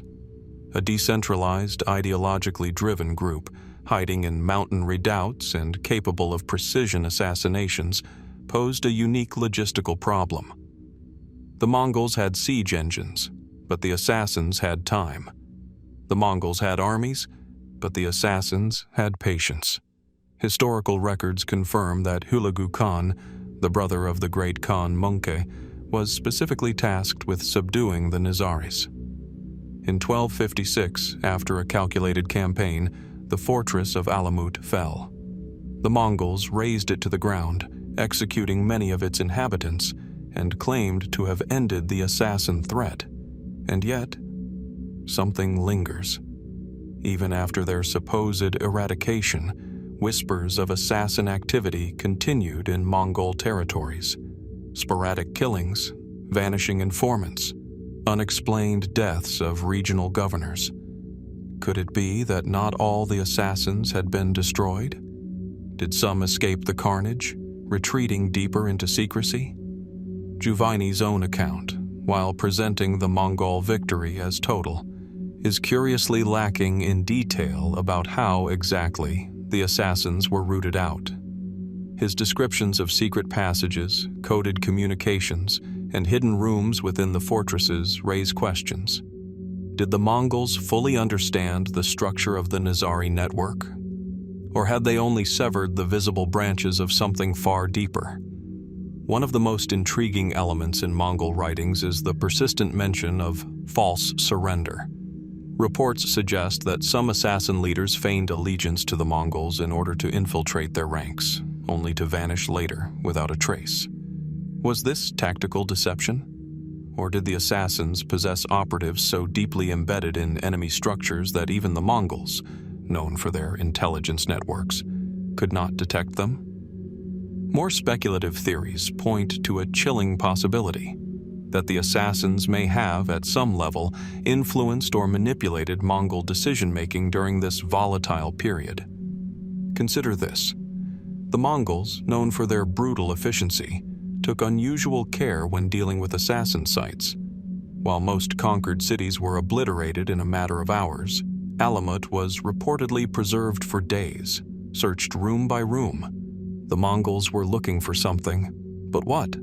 The famed library said to contain centuries of Nizari wisdom, lost scrolls on esoteric knowledge, or perhaps manuals, guides on assassination techniques, statecraft, or mind control? To this day, no one truly knows what the Mongols took from Alamut before its destruction. Whatever it was never recorded. Interestingly, Mongol generals and chroniclers alike note the assassins' understanding of fear. It was not brute force that protected the Nizaris for so long. It was the idea of them. A whispered warning in a governor's ear, a note left on a pillow, a blade embedded in a wall beside a sleeping envoy's bed. The Mongols, for all their might, found themselves facing something intangible. And perhaps it is this intangibility that prompted such a thorough campaign of eradication. After all, you can burn a building, you can kill a man. But how do you destroy a fear that wears no face? Fragments of Mongol texts recovered from the Yuan dynasty archives in China include references to assassin operatives in the service of foreign courts. One obscure entry even mentions the employment of silent ones by a Mongol noble in a campaign in India, agents described as men who do not speak, who vanish by dawn. Were these mercenaries inspired by Nizari methods? Or were they remnants of the order itself, surviving in exile, selling their skills to the highest bidder? Even more puzzling is the fact that after the fall of Alamut, similar assassin-style killings emerged in regions the Mongols had only recently conquered. In Bukhara, Samarkand, even in the outer reaches of Anatolia. The methods were familiar, silent, precise, inexplicable. Coincidence? Or something more? The Mongols were not a culture easily shaken. They had no qualms about leveling entire cities or executing thousands in a day. And yet, in their writings, the assassins are portrayed not merely as an obstacle, but as something almost mythical.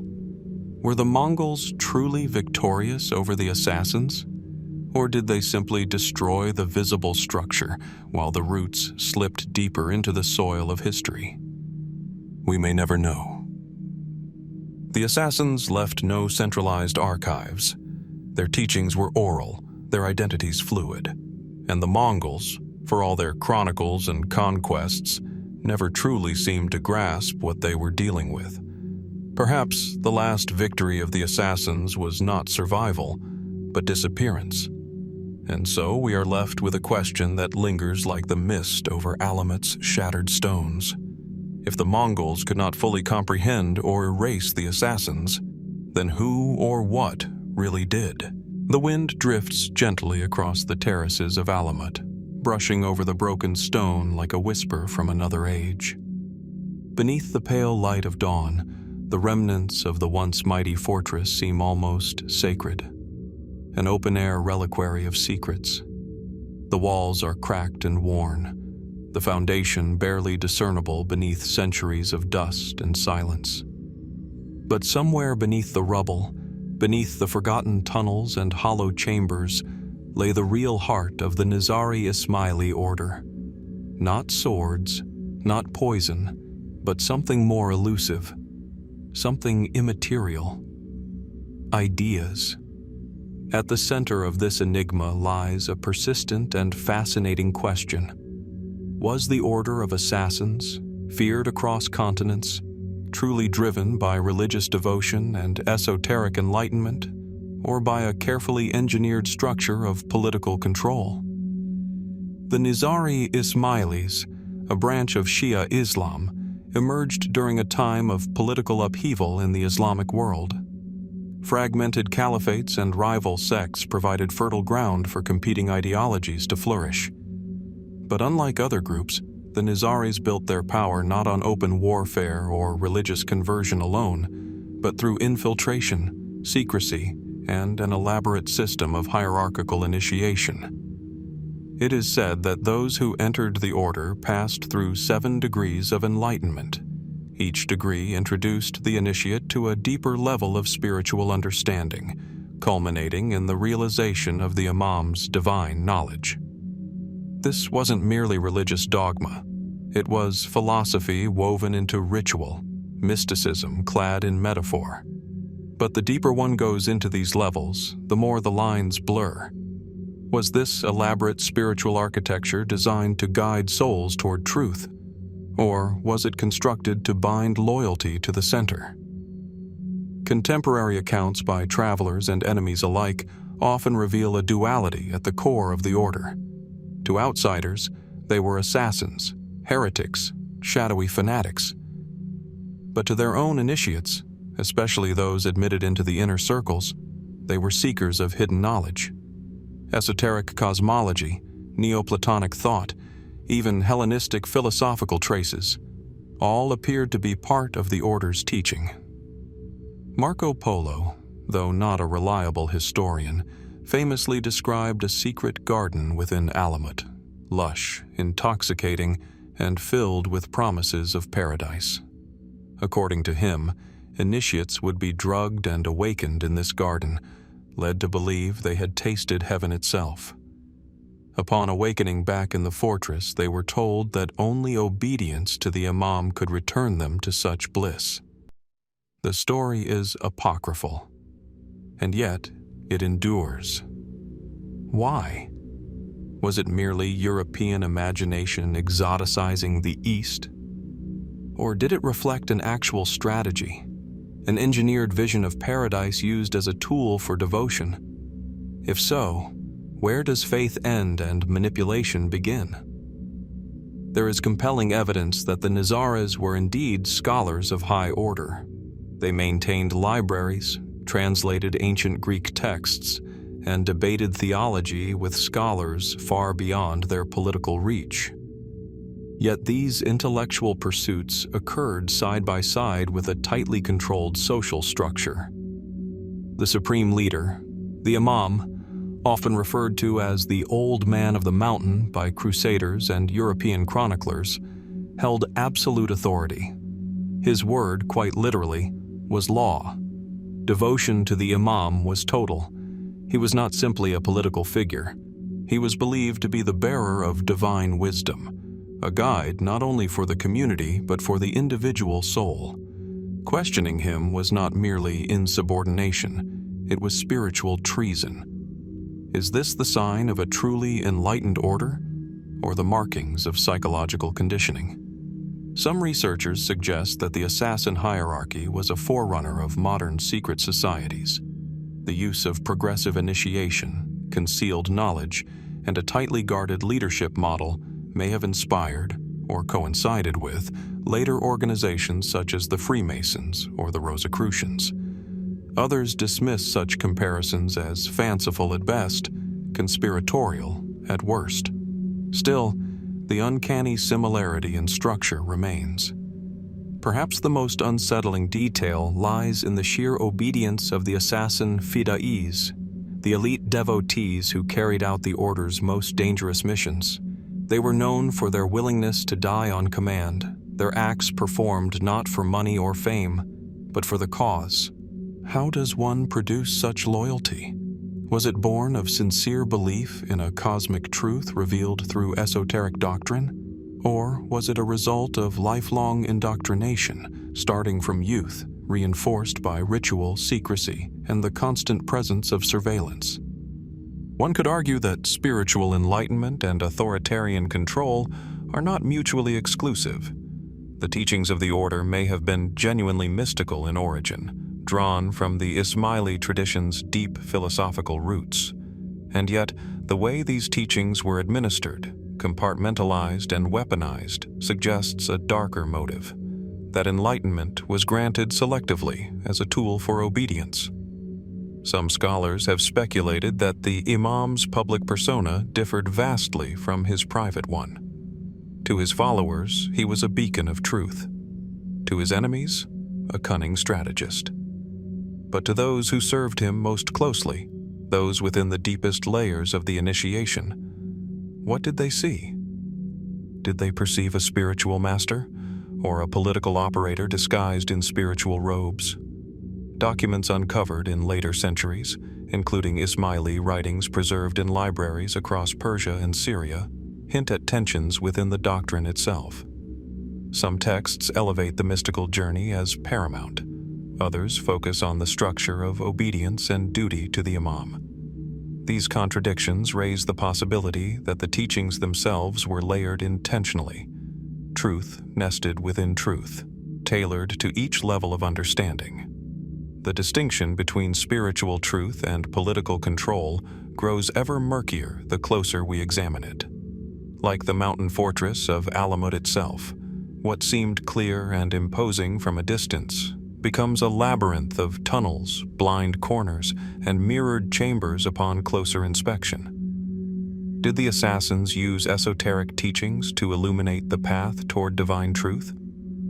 Or did they construct a philosophical illusion? A carefully curated belief system designed to cultivate absolute obedience? Perhaps the real mystery is not whether they were enlightened or manipulative, but how they managed to be both. And as we trace the scattered manuscripts, the fragmented accounts, and the ruins that once held a nation of secrets, one question echoes, unanswered. Where does belief end and control begin? In the jagged highlands of northern Syria, not far from the broken towers of Masyaf Castle, time seems to fold in on itself. The rocks are wind-worn and sharp, the shadows long and knowing. Between moss-covered ruins and weathered olive trees, silence clings like ancient dust. These hills once echoed with whispers of the Nizari assassins, the shadowy sect whose name became legend. But if the strongholds have crumbled and the manuscripts have vanished, what became of the men who followed the path? Did the assassins truly disappear with the fall of Alamut in 1256? Or did something more elusive survive, transformed, obscured, yet still present? Could there be successor groups, hidden, quiet, and watching, whose origins trace directly to the Nizari past? When the Mongol forces under Hulagu swept through the Middle East in the mid-13th century, they claimed to have eradicated the assassin strongholds in both Persia and Syria. Alamut was razed. Its libraries, said to contain volumes of Ismaili doctrine, astronomical texts, and perhaps records of secret rituals, were set alight. It was widely believed that the order had been broken beyond repair, and yet the Nizari faith did not vanish. Though their political and military power crumbled, records show that the Ismailis continued as a dispersed but resilient religious community. They resurfaced quietly across regions as far apart as the Iranian Plateau, Central Asia, the Levant, and even the Indian subcontinent. In some cases, they concealed their identity entirely, becoming taqiyya practitioners, masking their beliefs while preserving them internally. Herein lies the first thread of the mystery. If their doctrines and loyalties persisted underground, could elements of their more secretive structures have done the same? Some scholars believe the assassins' militant faction died with Alamut, replaced by a more peaceful and adaptive Ismailism. And yet, over the centuries, faint but curious echoes emerge in historical records, suggestions of groups operating in remarkably similar fashion. In 14th century Persia, for instance, small sects appeared in remote areas that retained hierarchical structures and rites of initiation. They spoke of hidden imams and cycles of spiritual unveiling, concepts deeply embedded in Nizari esotericism. In Ottoman records from the 16th and 17th centuries, there are allusions to heretical cells in Anatolia and Syria, elusive in structure, mysterious in motivation, often tied to disappearances of local officials or unexplained assassinations. Though these records often reflect the biases of the authorities, the recurrence of such patterns raises the question: were these isolated heresies, or flickers of something older? Even further east, whispers emerge. The Khoja communities of India, many of whom trace their religious lineage to Nizari Ismailism, have oral traditions rich with references to hidden guides, secret travels, and encoded language. While the modern Ismaili community, under the Aga Khan, distances itself from the militant legacy of the assassins, it remains unclear just how much of the older structures were lost and how much were adapted. And then there are the stranger accounts. In the 19th century, British and French colonial officers stationed in the Middle East and Central Asia occasionally reported rumors of hidden sects, whose members seemed to share an uncanny knowledge of the old assassin methods. One anonymous report, discovered among colonial archives in India, speaks of a sect of death active in the mountainous regions of Persia that trained its youth in discipline, silence, and obedience to a living master never seen by outsiders. Were these fabrications by overactive minds? Orientalist fantasies shaped by a romanticized fear of the East? Or did they hint at remnants of a structure more enduring than we imagine? Fringe theorists take this even further. They claim that the assassin model of decentralized ideological cells inspired other groups in entirely different cultural contexts, from revolutionary societies in 18th century Europe to more modern radical factions in the 20th century. According to this view, the real legacy of the assassins lies not in a traceable lineage, but in an idea, a blueprint of control through belief, secrecy, and ritual. Is this mere coincidence? After all, history is rich with secretive societies that value loyalty and inner circles. Or is it possible that some core methodologies, the silent knife, the sacred oath, the hidden master, were transmitted quietly, not through blood or script, but through imitation? Others propose an even more speculative theory, that certain spiritual communities today, cloaked in New Age or esoteric teachings, unknowingly perpetuate fragments of assassin philosophy. Symbols recur: daggers, towers, veiled faces. Rites of passage echo ancient formulas. Could some hidden groups have inherited ideas long separated from their origin, preserving the skeleton while forgetting the name? No solid evidence confirms this, but the lack of proof is perhaps precisely the point. A true successor group, one shaped in the assassin mold, would be structured to remain invisible. We are left, then, with a scattered mosaic: oral traditions, isolated documents, government suspicions, recurring patterns. Each piece alone tells little, but viewed together, they suggest that the story did not end at Alamut. Successor groups, if they existed, would not have advertised their lineage. They would have hidden behind other movements, blended into new ideologies, or vanished into the anonymous undercurrent of history. Perhaps they became something else entirely, adaptable, fluid, no longer bound to a fortress or a title, but still carrying the ember of an ancient fire. So we must ask, when a structure dies, but its ideas survive, can the soul of a movement endure? In quiet corners of the world, in cryptic texts, in the disciplined silence of forgotten rites, do echoes of the assassins still whisper? And if so, are we listening closely enough to hear them? The Elburz Mountains rise like a dark wall in the north of Persia, their jagged ridges clawing at the sky. Nestled within this formidable range, veiled in drifting mists and distant from the grasp of empires, stood the stronghold of Alamut. Its name, Eagle's Nest, was not mere metaphor. Carved into the rock at dizzying altitude, accessible only by narrow paths known to few, Alamut was more than a fortress. It was an idea, a mystery, a power built not only with stone, but with silence, loyalty, and belief. Now, the ruins of Alamut lie quiet. Its once imposing walls have slumped into the earth, and wildflowers bloom where sentinels once stood watch. But listen closely to the wind as it moves through the broken corridors and the hollow watchtowers. There is still something there, an echo, a breath from the past, as if the stones remember. What happened in the final hours of Alamut? What was truly lost when its gates fell? By the mid-13th century, the tides of history had shifted. The Mongol Empire, an unstoppable force of fire and steel, swept westward from the steppes, toppling caliphates, kingdoms, and ancient cities. Their approach was marked not just by conquest, but by calculated terror. And Alamut, remote, defiant, mysterious, stood directly in their path. In 1256, Hulagu Khan, the grandson of Genghis, was tasked by the great Khan Möngke with a singular mission: to eliminate the Nizari assassins.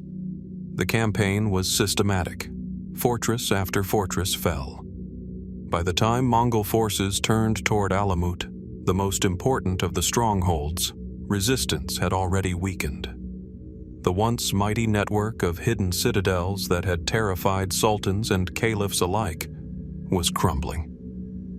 Alamut's leader at the time, Imam Rukn al-Din Kursha, faced an impossible choice. He had inherited a realm more vulnerable than many realized, fragmented, outnumbered, and with fewer devoted Fida'i than in previous generations. He attempted negotiation. Letters were sent, envoys dispatched. But Hulagu, unlike previous enemies of the assassins, was not interested in diplomacy. He wanted a message sent to the entire region. The siege of Alamut began in the late summer of that year. Historical sources are surprisingly quiet about the details. Persian chronicles like those of Atta Malik Juvaini, himself present during the campaign, describe a relatively swift surrender. Kursha is said to have come down from the fortress voluntarily, surrendering to Mongol authority in an effort to spare his people. The libraries were burned, the towers razed, and Kursha would later be executed, along with many members of his family, despite initial promises of clemency. But the simplicity of this narrative begs deeper questions. If Alamut was truly the central hub of the assassin network, why was it surrendered so easily? Some researchers suggest that the surrender was not as passive as it appeared, that beneath the surface, something more deliberate was taking place. According to certain medieval Ismaili traditions, mostly preserved through later oral accounts, key texts, relics, and perhaps even people were smuggled out before the final fall.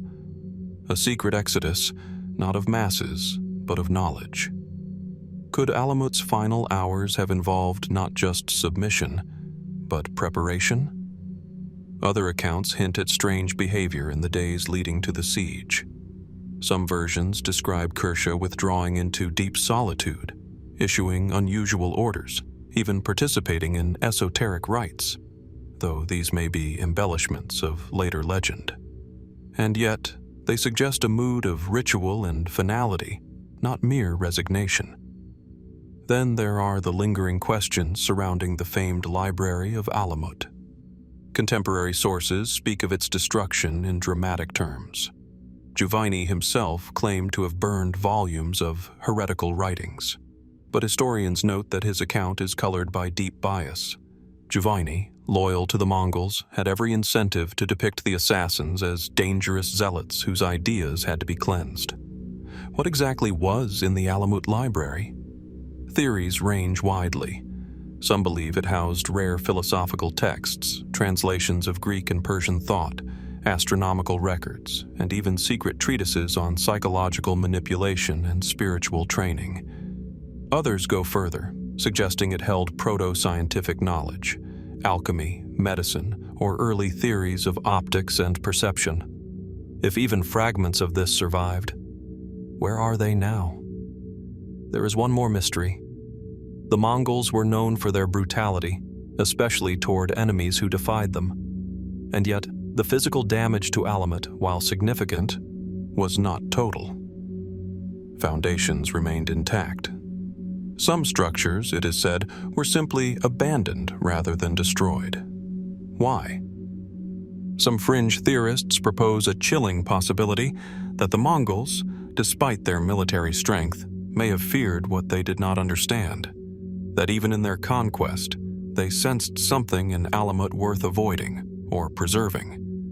Perhaps it was superstition, or perhaps it was a recognition of power rooted not in weapons but in knowledge. Could elements of the assassin system have survived not in spite of Mongol conquest, but because of it? We cannot know for certain. Today, the remnants of Alamut are barely accessible. The site, tucked into the cliffs above the village of Gazor Khan, can be reached only by footpaths and winding roads. There are no grand markers, no throngs of tourists. The silence is broken only by the call of birds and the soft wind moving through the stones. But for those who stand among the ruins, a strange feeling lingers. You can almost hear it, that invisible tension between myth and memory. The questions rise like mist. What was truly lost when Alamut fell? What knowledge vanished into ash? And what, if anything, was hidden away? Did the final hours of the fortress mark an ending, or a transformation? Even now, nearly 8 centuries later, we are still searching. And perhaps that is the truest legacy of Alamut. Not what it was, but what it refuses to let us forget.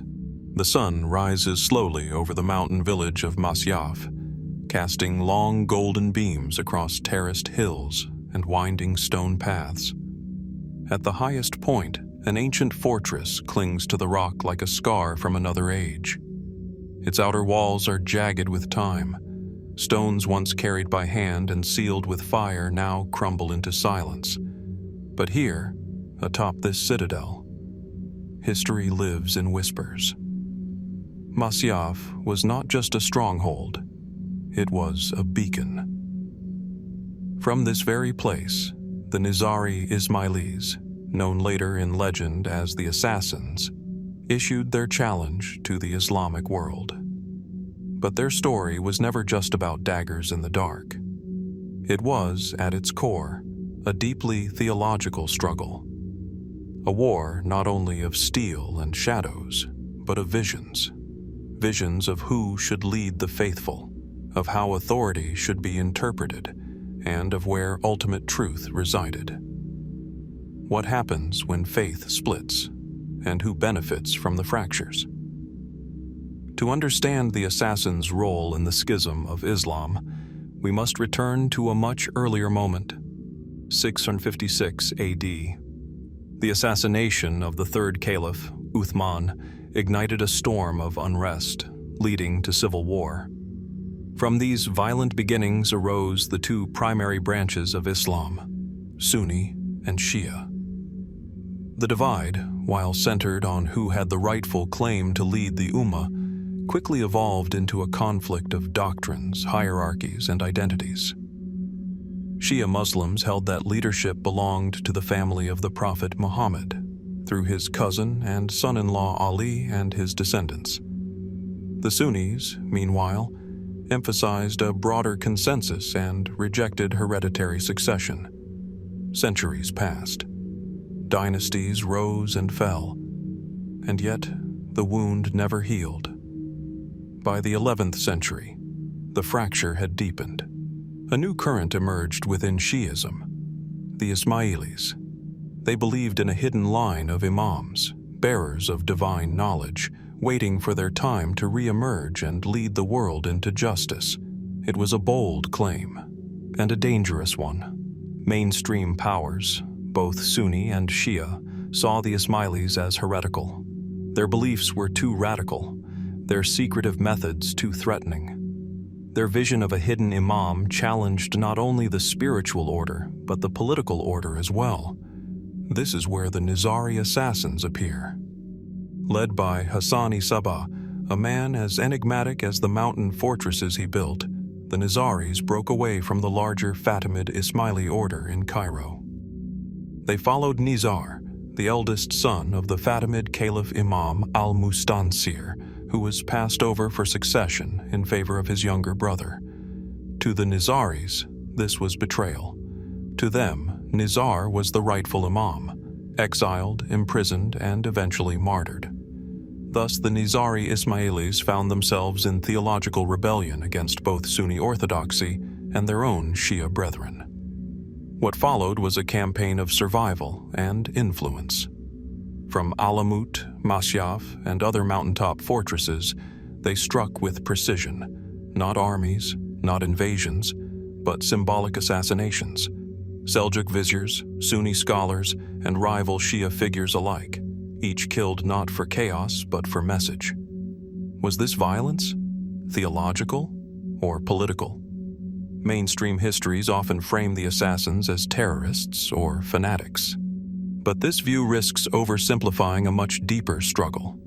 The Nizaris were, at their heart, defending a vision of authority rooted in esoteric knowledge, gnosis, or ilm al-batin. They believed that true meaning lay beneath the surface of Scripture, that only the Imam could reveal the divine layers of truth hidden within the Quran.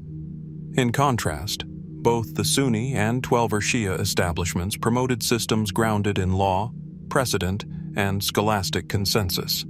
The Nizaris, by asserting a living, hidden imam who transcended such institutions, posed a radical challenge.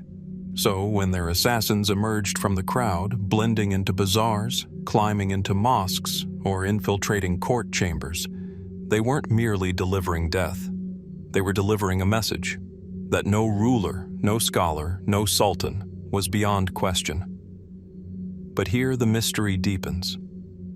While the assassins' role in the schism appears clear, sectarian defense through selective elimination, some researchers argue that their impact went further, that their actions didn't just reflect the fracture, they shaped it. Could it be that the assassins, by targeting key Sunni officials, accelerated the hardening of sectarian lines? That their campaign of terror made reconciliation between Sunni and Shia worlds more difficult? Or were they, paradoxically, a unifying force within their own communities, protecting minority identities from being erased? Some accounts suggest that the Nizaris were more pragmatic than often assumed. In certain regions, they allied with Sunni rulers. In others, they cooperated with crusaders. They navigated the schism not simply as dogmatists, but as survivors in a world that had little room for theological nuance. Then there is the question of their internal teachings. Were there Fida'iyin, those trained to sacrifice their lives in service to the Imam, driven by faith alone? Or were they indoctrinated through secret doctrines, hidden rituals, and symbolic interpretations known only to the initiated? Writings from enemies often described the assassins as drug-fueled zealots. The infamous tales of hashish-induced trances, likely fabrications, cast them as mindless tools of a hidden hand. But Nizari sources emphasize discipline, clarity, and conscious choice. The split between perception and reality only grows wider. So, which version is true? Today, scholars still debate the extent to which the assassins influenced the broader schism within Islam. Some view them as a marginal sect, lashing out in desperation. Others see them as a central catalytic force that forced the Islamic world to confront uncomfortable truths about power, succession, and the nature of authority. Perhaps most intriguingly, some researchers suggest that remnants of Nizari esotericism still echo today. quietly embedded within spiritual circles across Central Asia, Persia, and even parts of South Asia. Could their legacy still be shaping beliefs, centuries after their fortresses fell? Or is it possible that the true teachings, the ones hidden behind outward conflict, have simply slipped beyond our reach? Standing atop the ruins of Masyaf, beneath skies unchanged by centuries, these questions remain. What was the assassins' true role in the Great Schism of Islam? Were they defenders of divine truth, agents of chaos, or something else entirely, something we have yet to fully understand? Even now, their story resists simple answers. And perhaps, as with so many pieces of the past, the closer we get, the more the truth recedes into shadow. In the flickering candlelight of a dimly lit chamber, ancient symbols glint from the polished stone floor. An emblem, two blades crossed beneath a hooded figure, rests above a sealed wooden door. The room smells faintly of incense and parchment. Around the edges, books line the shelves, their spines etched with alchemical signs, secret alphabets, and the seal of the all-seeing eye. The location is modern, somewhere in Europe, but the iconography whispers of something older, much older. Could it be that the assassins, long thought vanished with the fall of Alamut, have left behind more than just legends? Could their methods, beliefs, and secrecy have survived, reshaped through time, finding their way into the secret orders and esoteric brotherhoods that would later rise across the globe?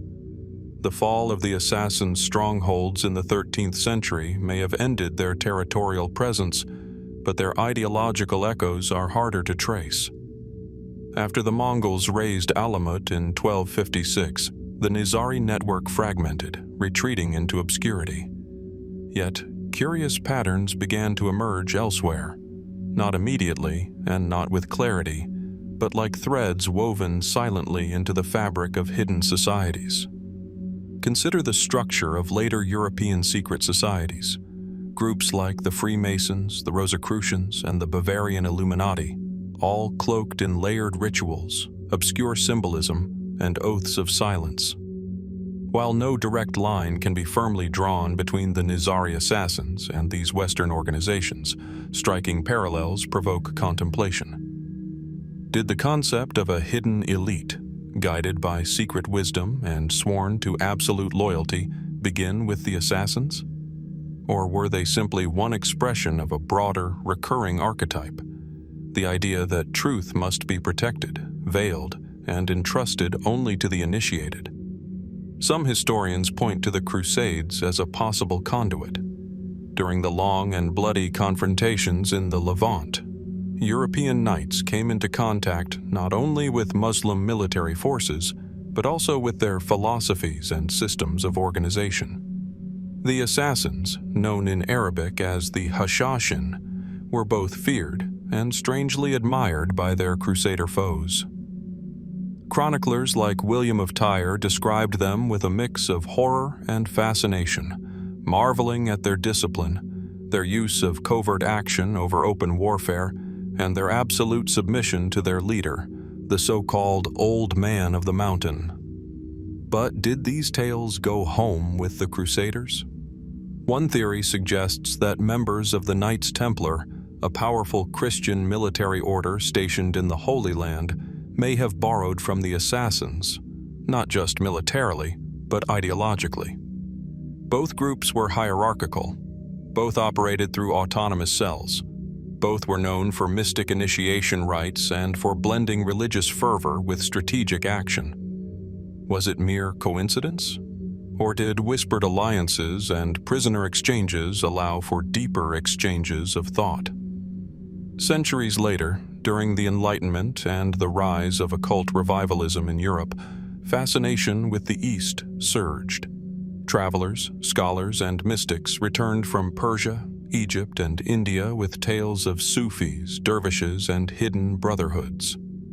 In this fertile climate, European esoteric societies flourished, each claiming ancient origins, secret lineages, and sacred truths passed down through generations. Some went so far as to assert that their roots lay in Persia, or even directly with the Assassins.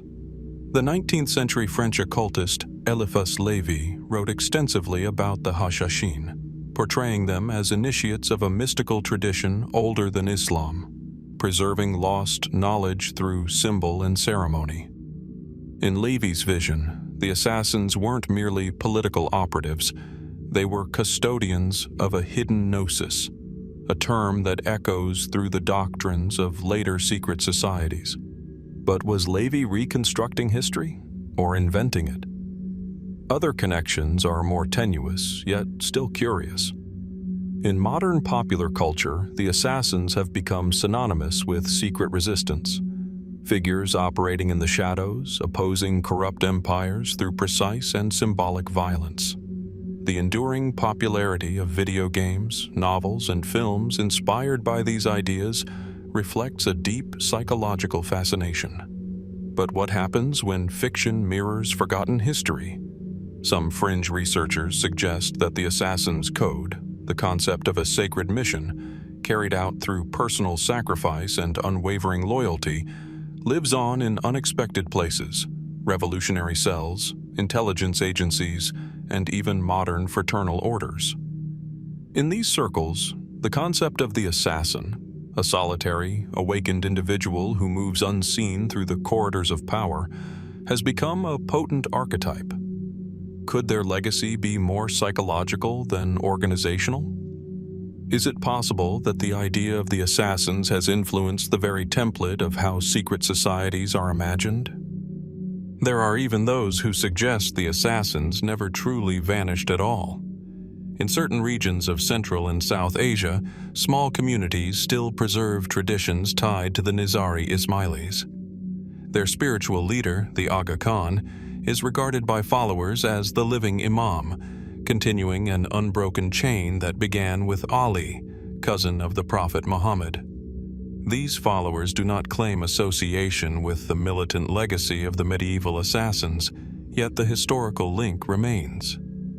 A lineage of secrecy, guidance, and esoteric belief continues, albeit in a very different form.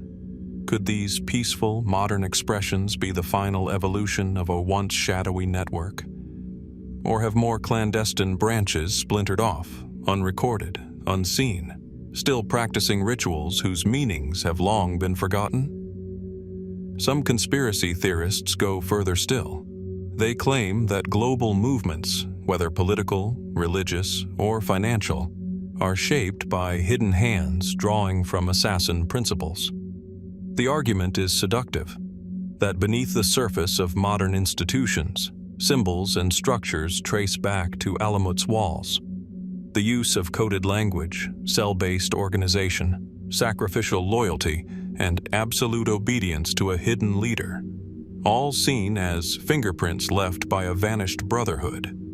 But such claims remain unproven. They rely more on pattern recognition than documentation, on speculation rather than consensus. Still, isn't that the nature of secrets? As the modern world becomes ever more transparent, the allure of the hidden only grows. People look backward toward the shadows of history, seeking meaning where none is offered. In the story of the assassins, they find a mirror, an ancient society that operated beneath the visible world, driven by a belief that truth is not for everyone, but only for the few.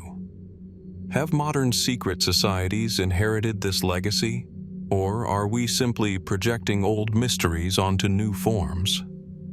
Somewhere in a locked archive or a forgotten crypt beneath centuries of dust, the answer may still lie. But for now, the influence of the assassins, on ideas, on fears, and on the enduring myth of secret power, remains a question suspended in time. What if their mission never truly ended?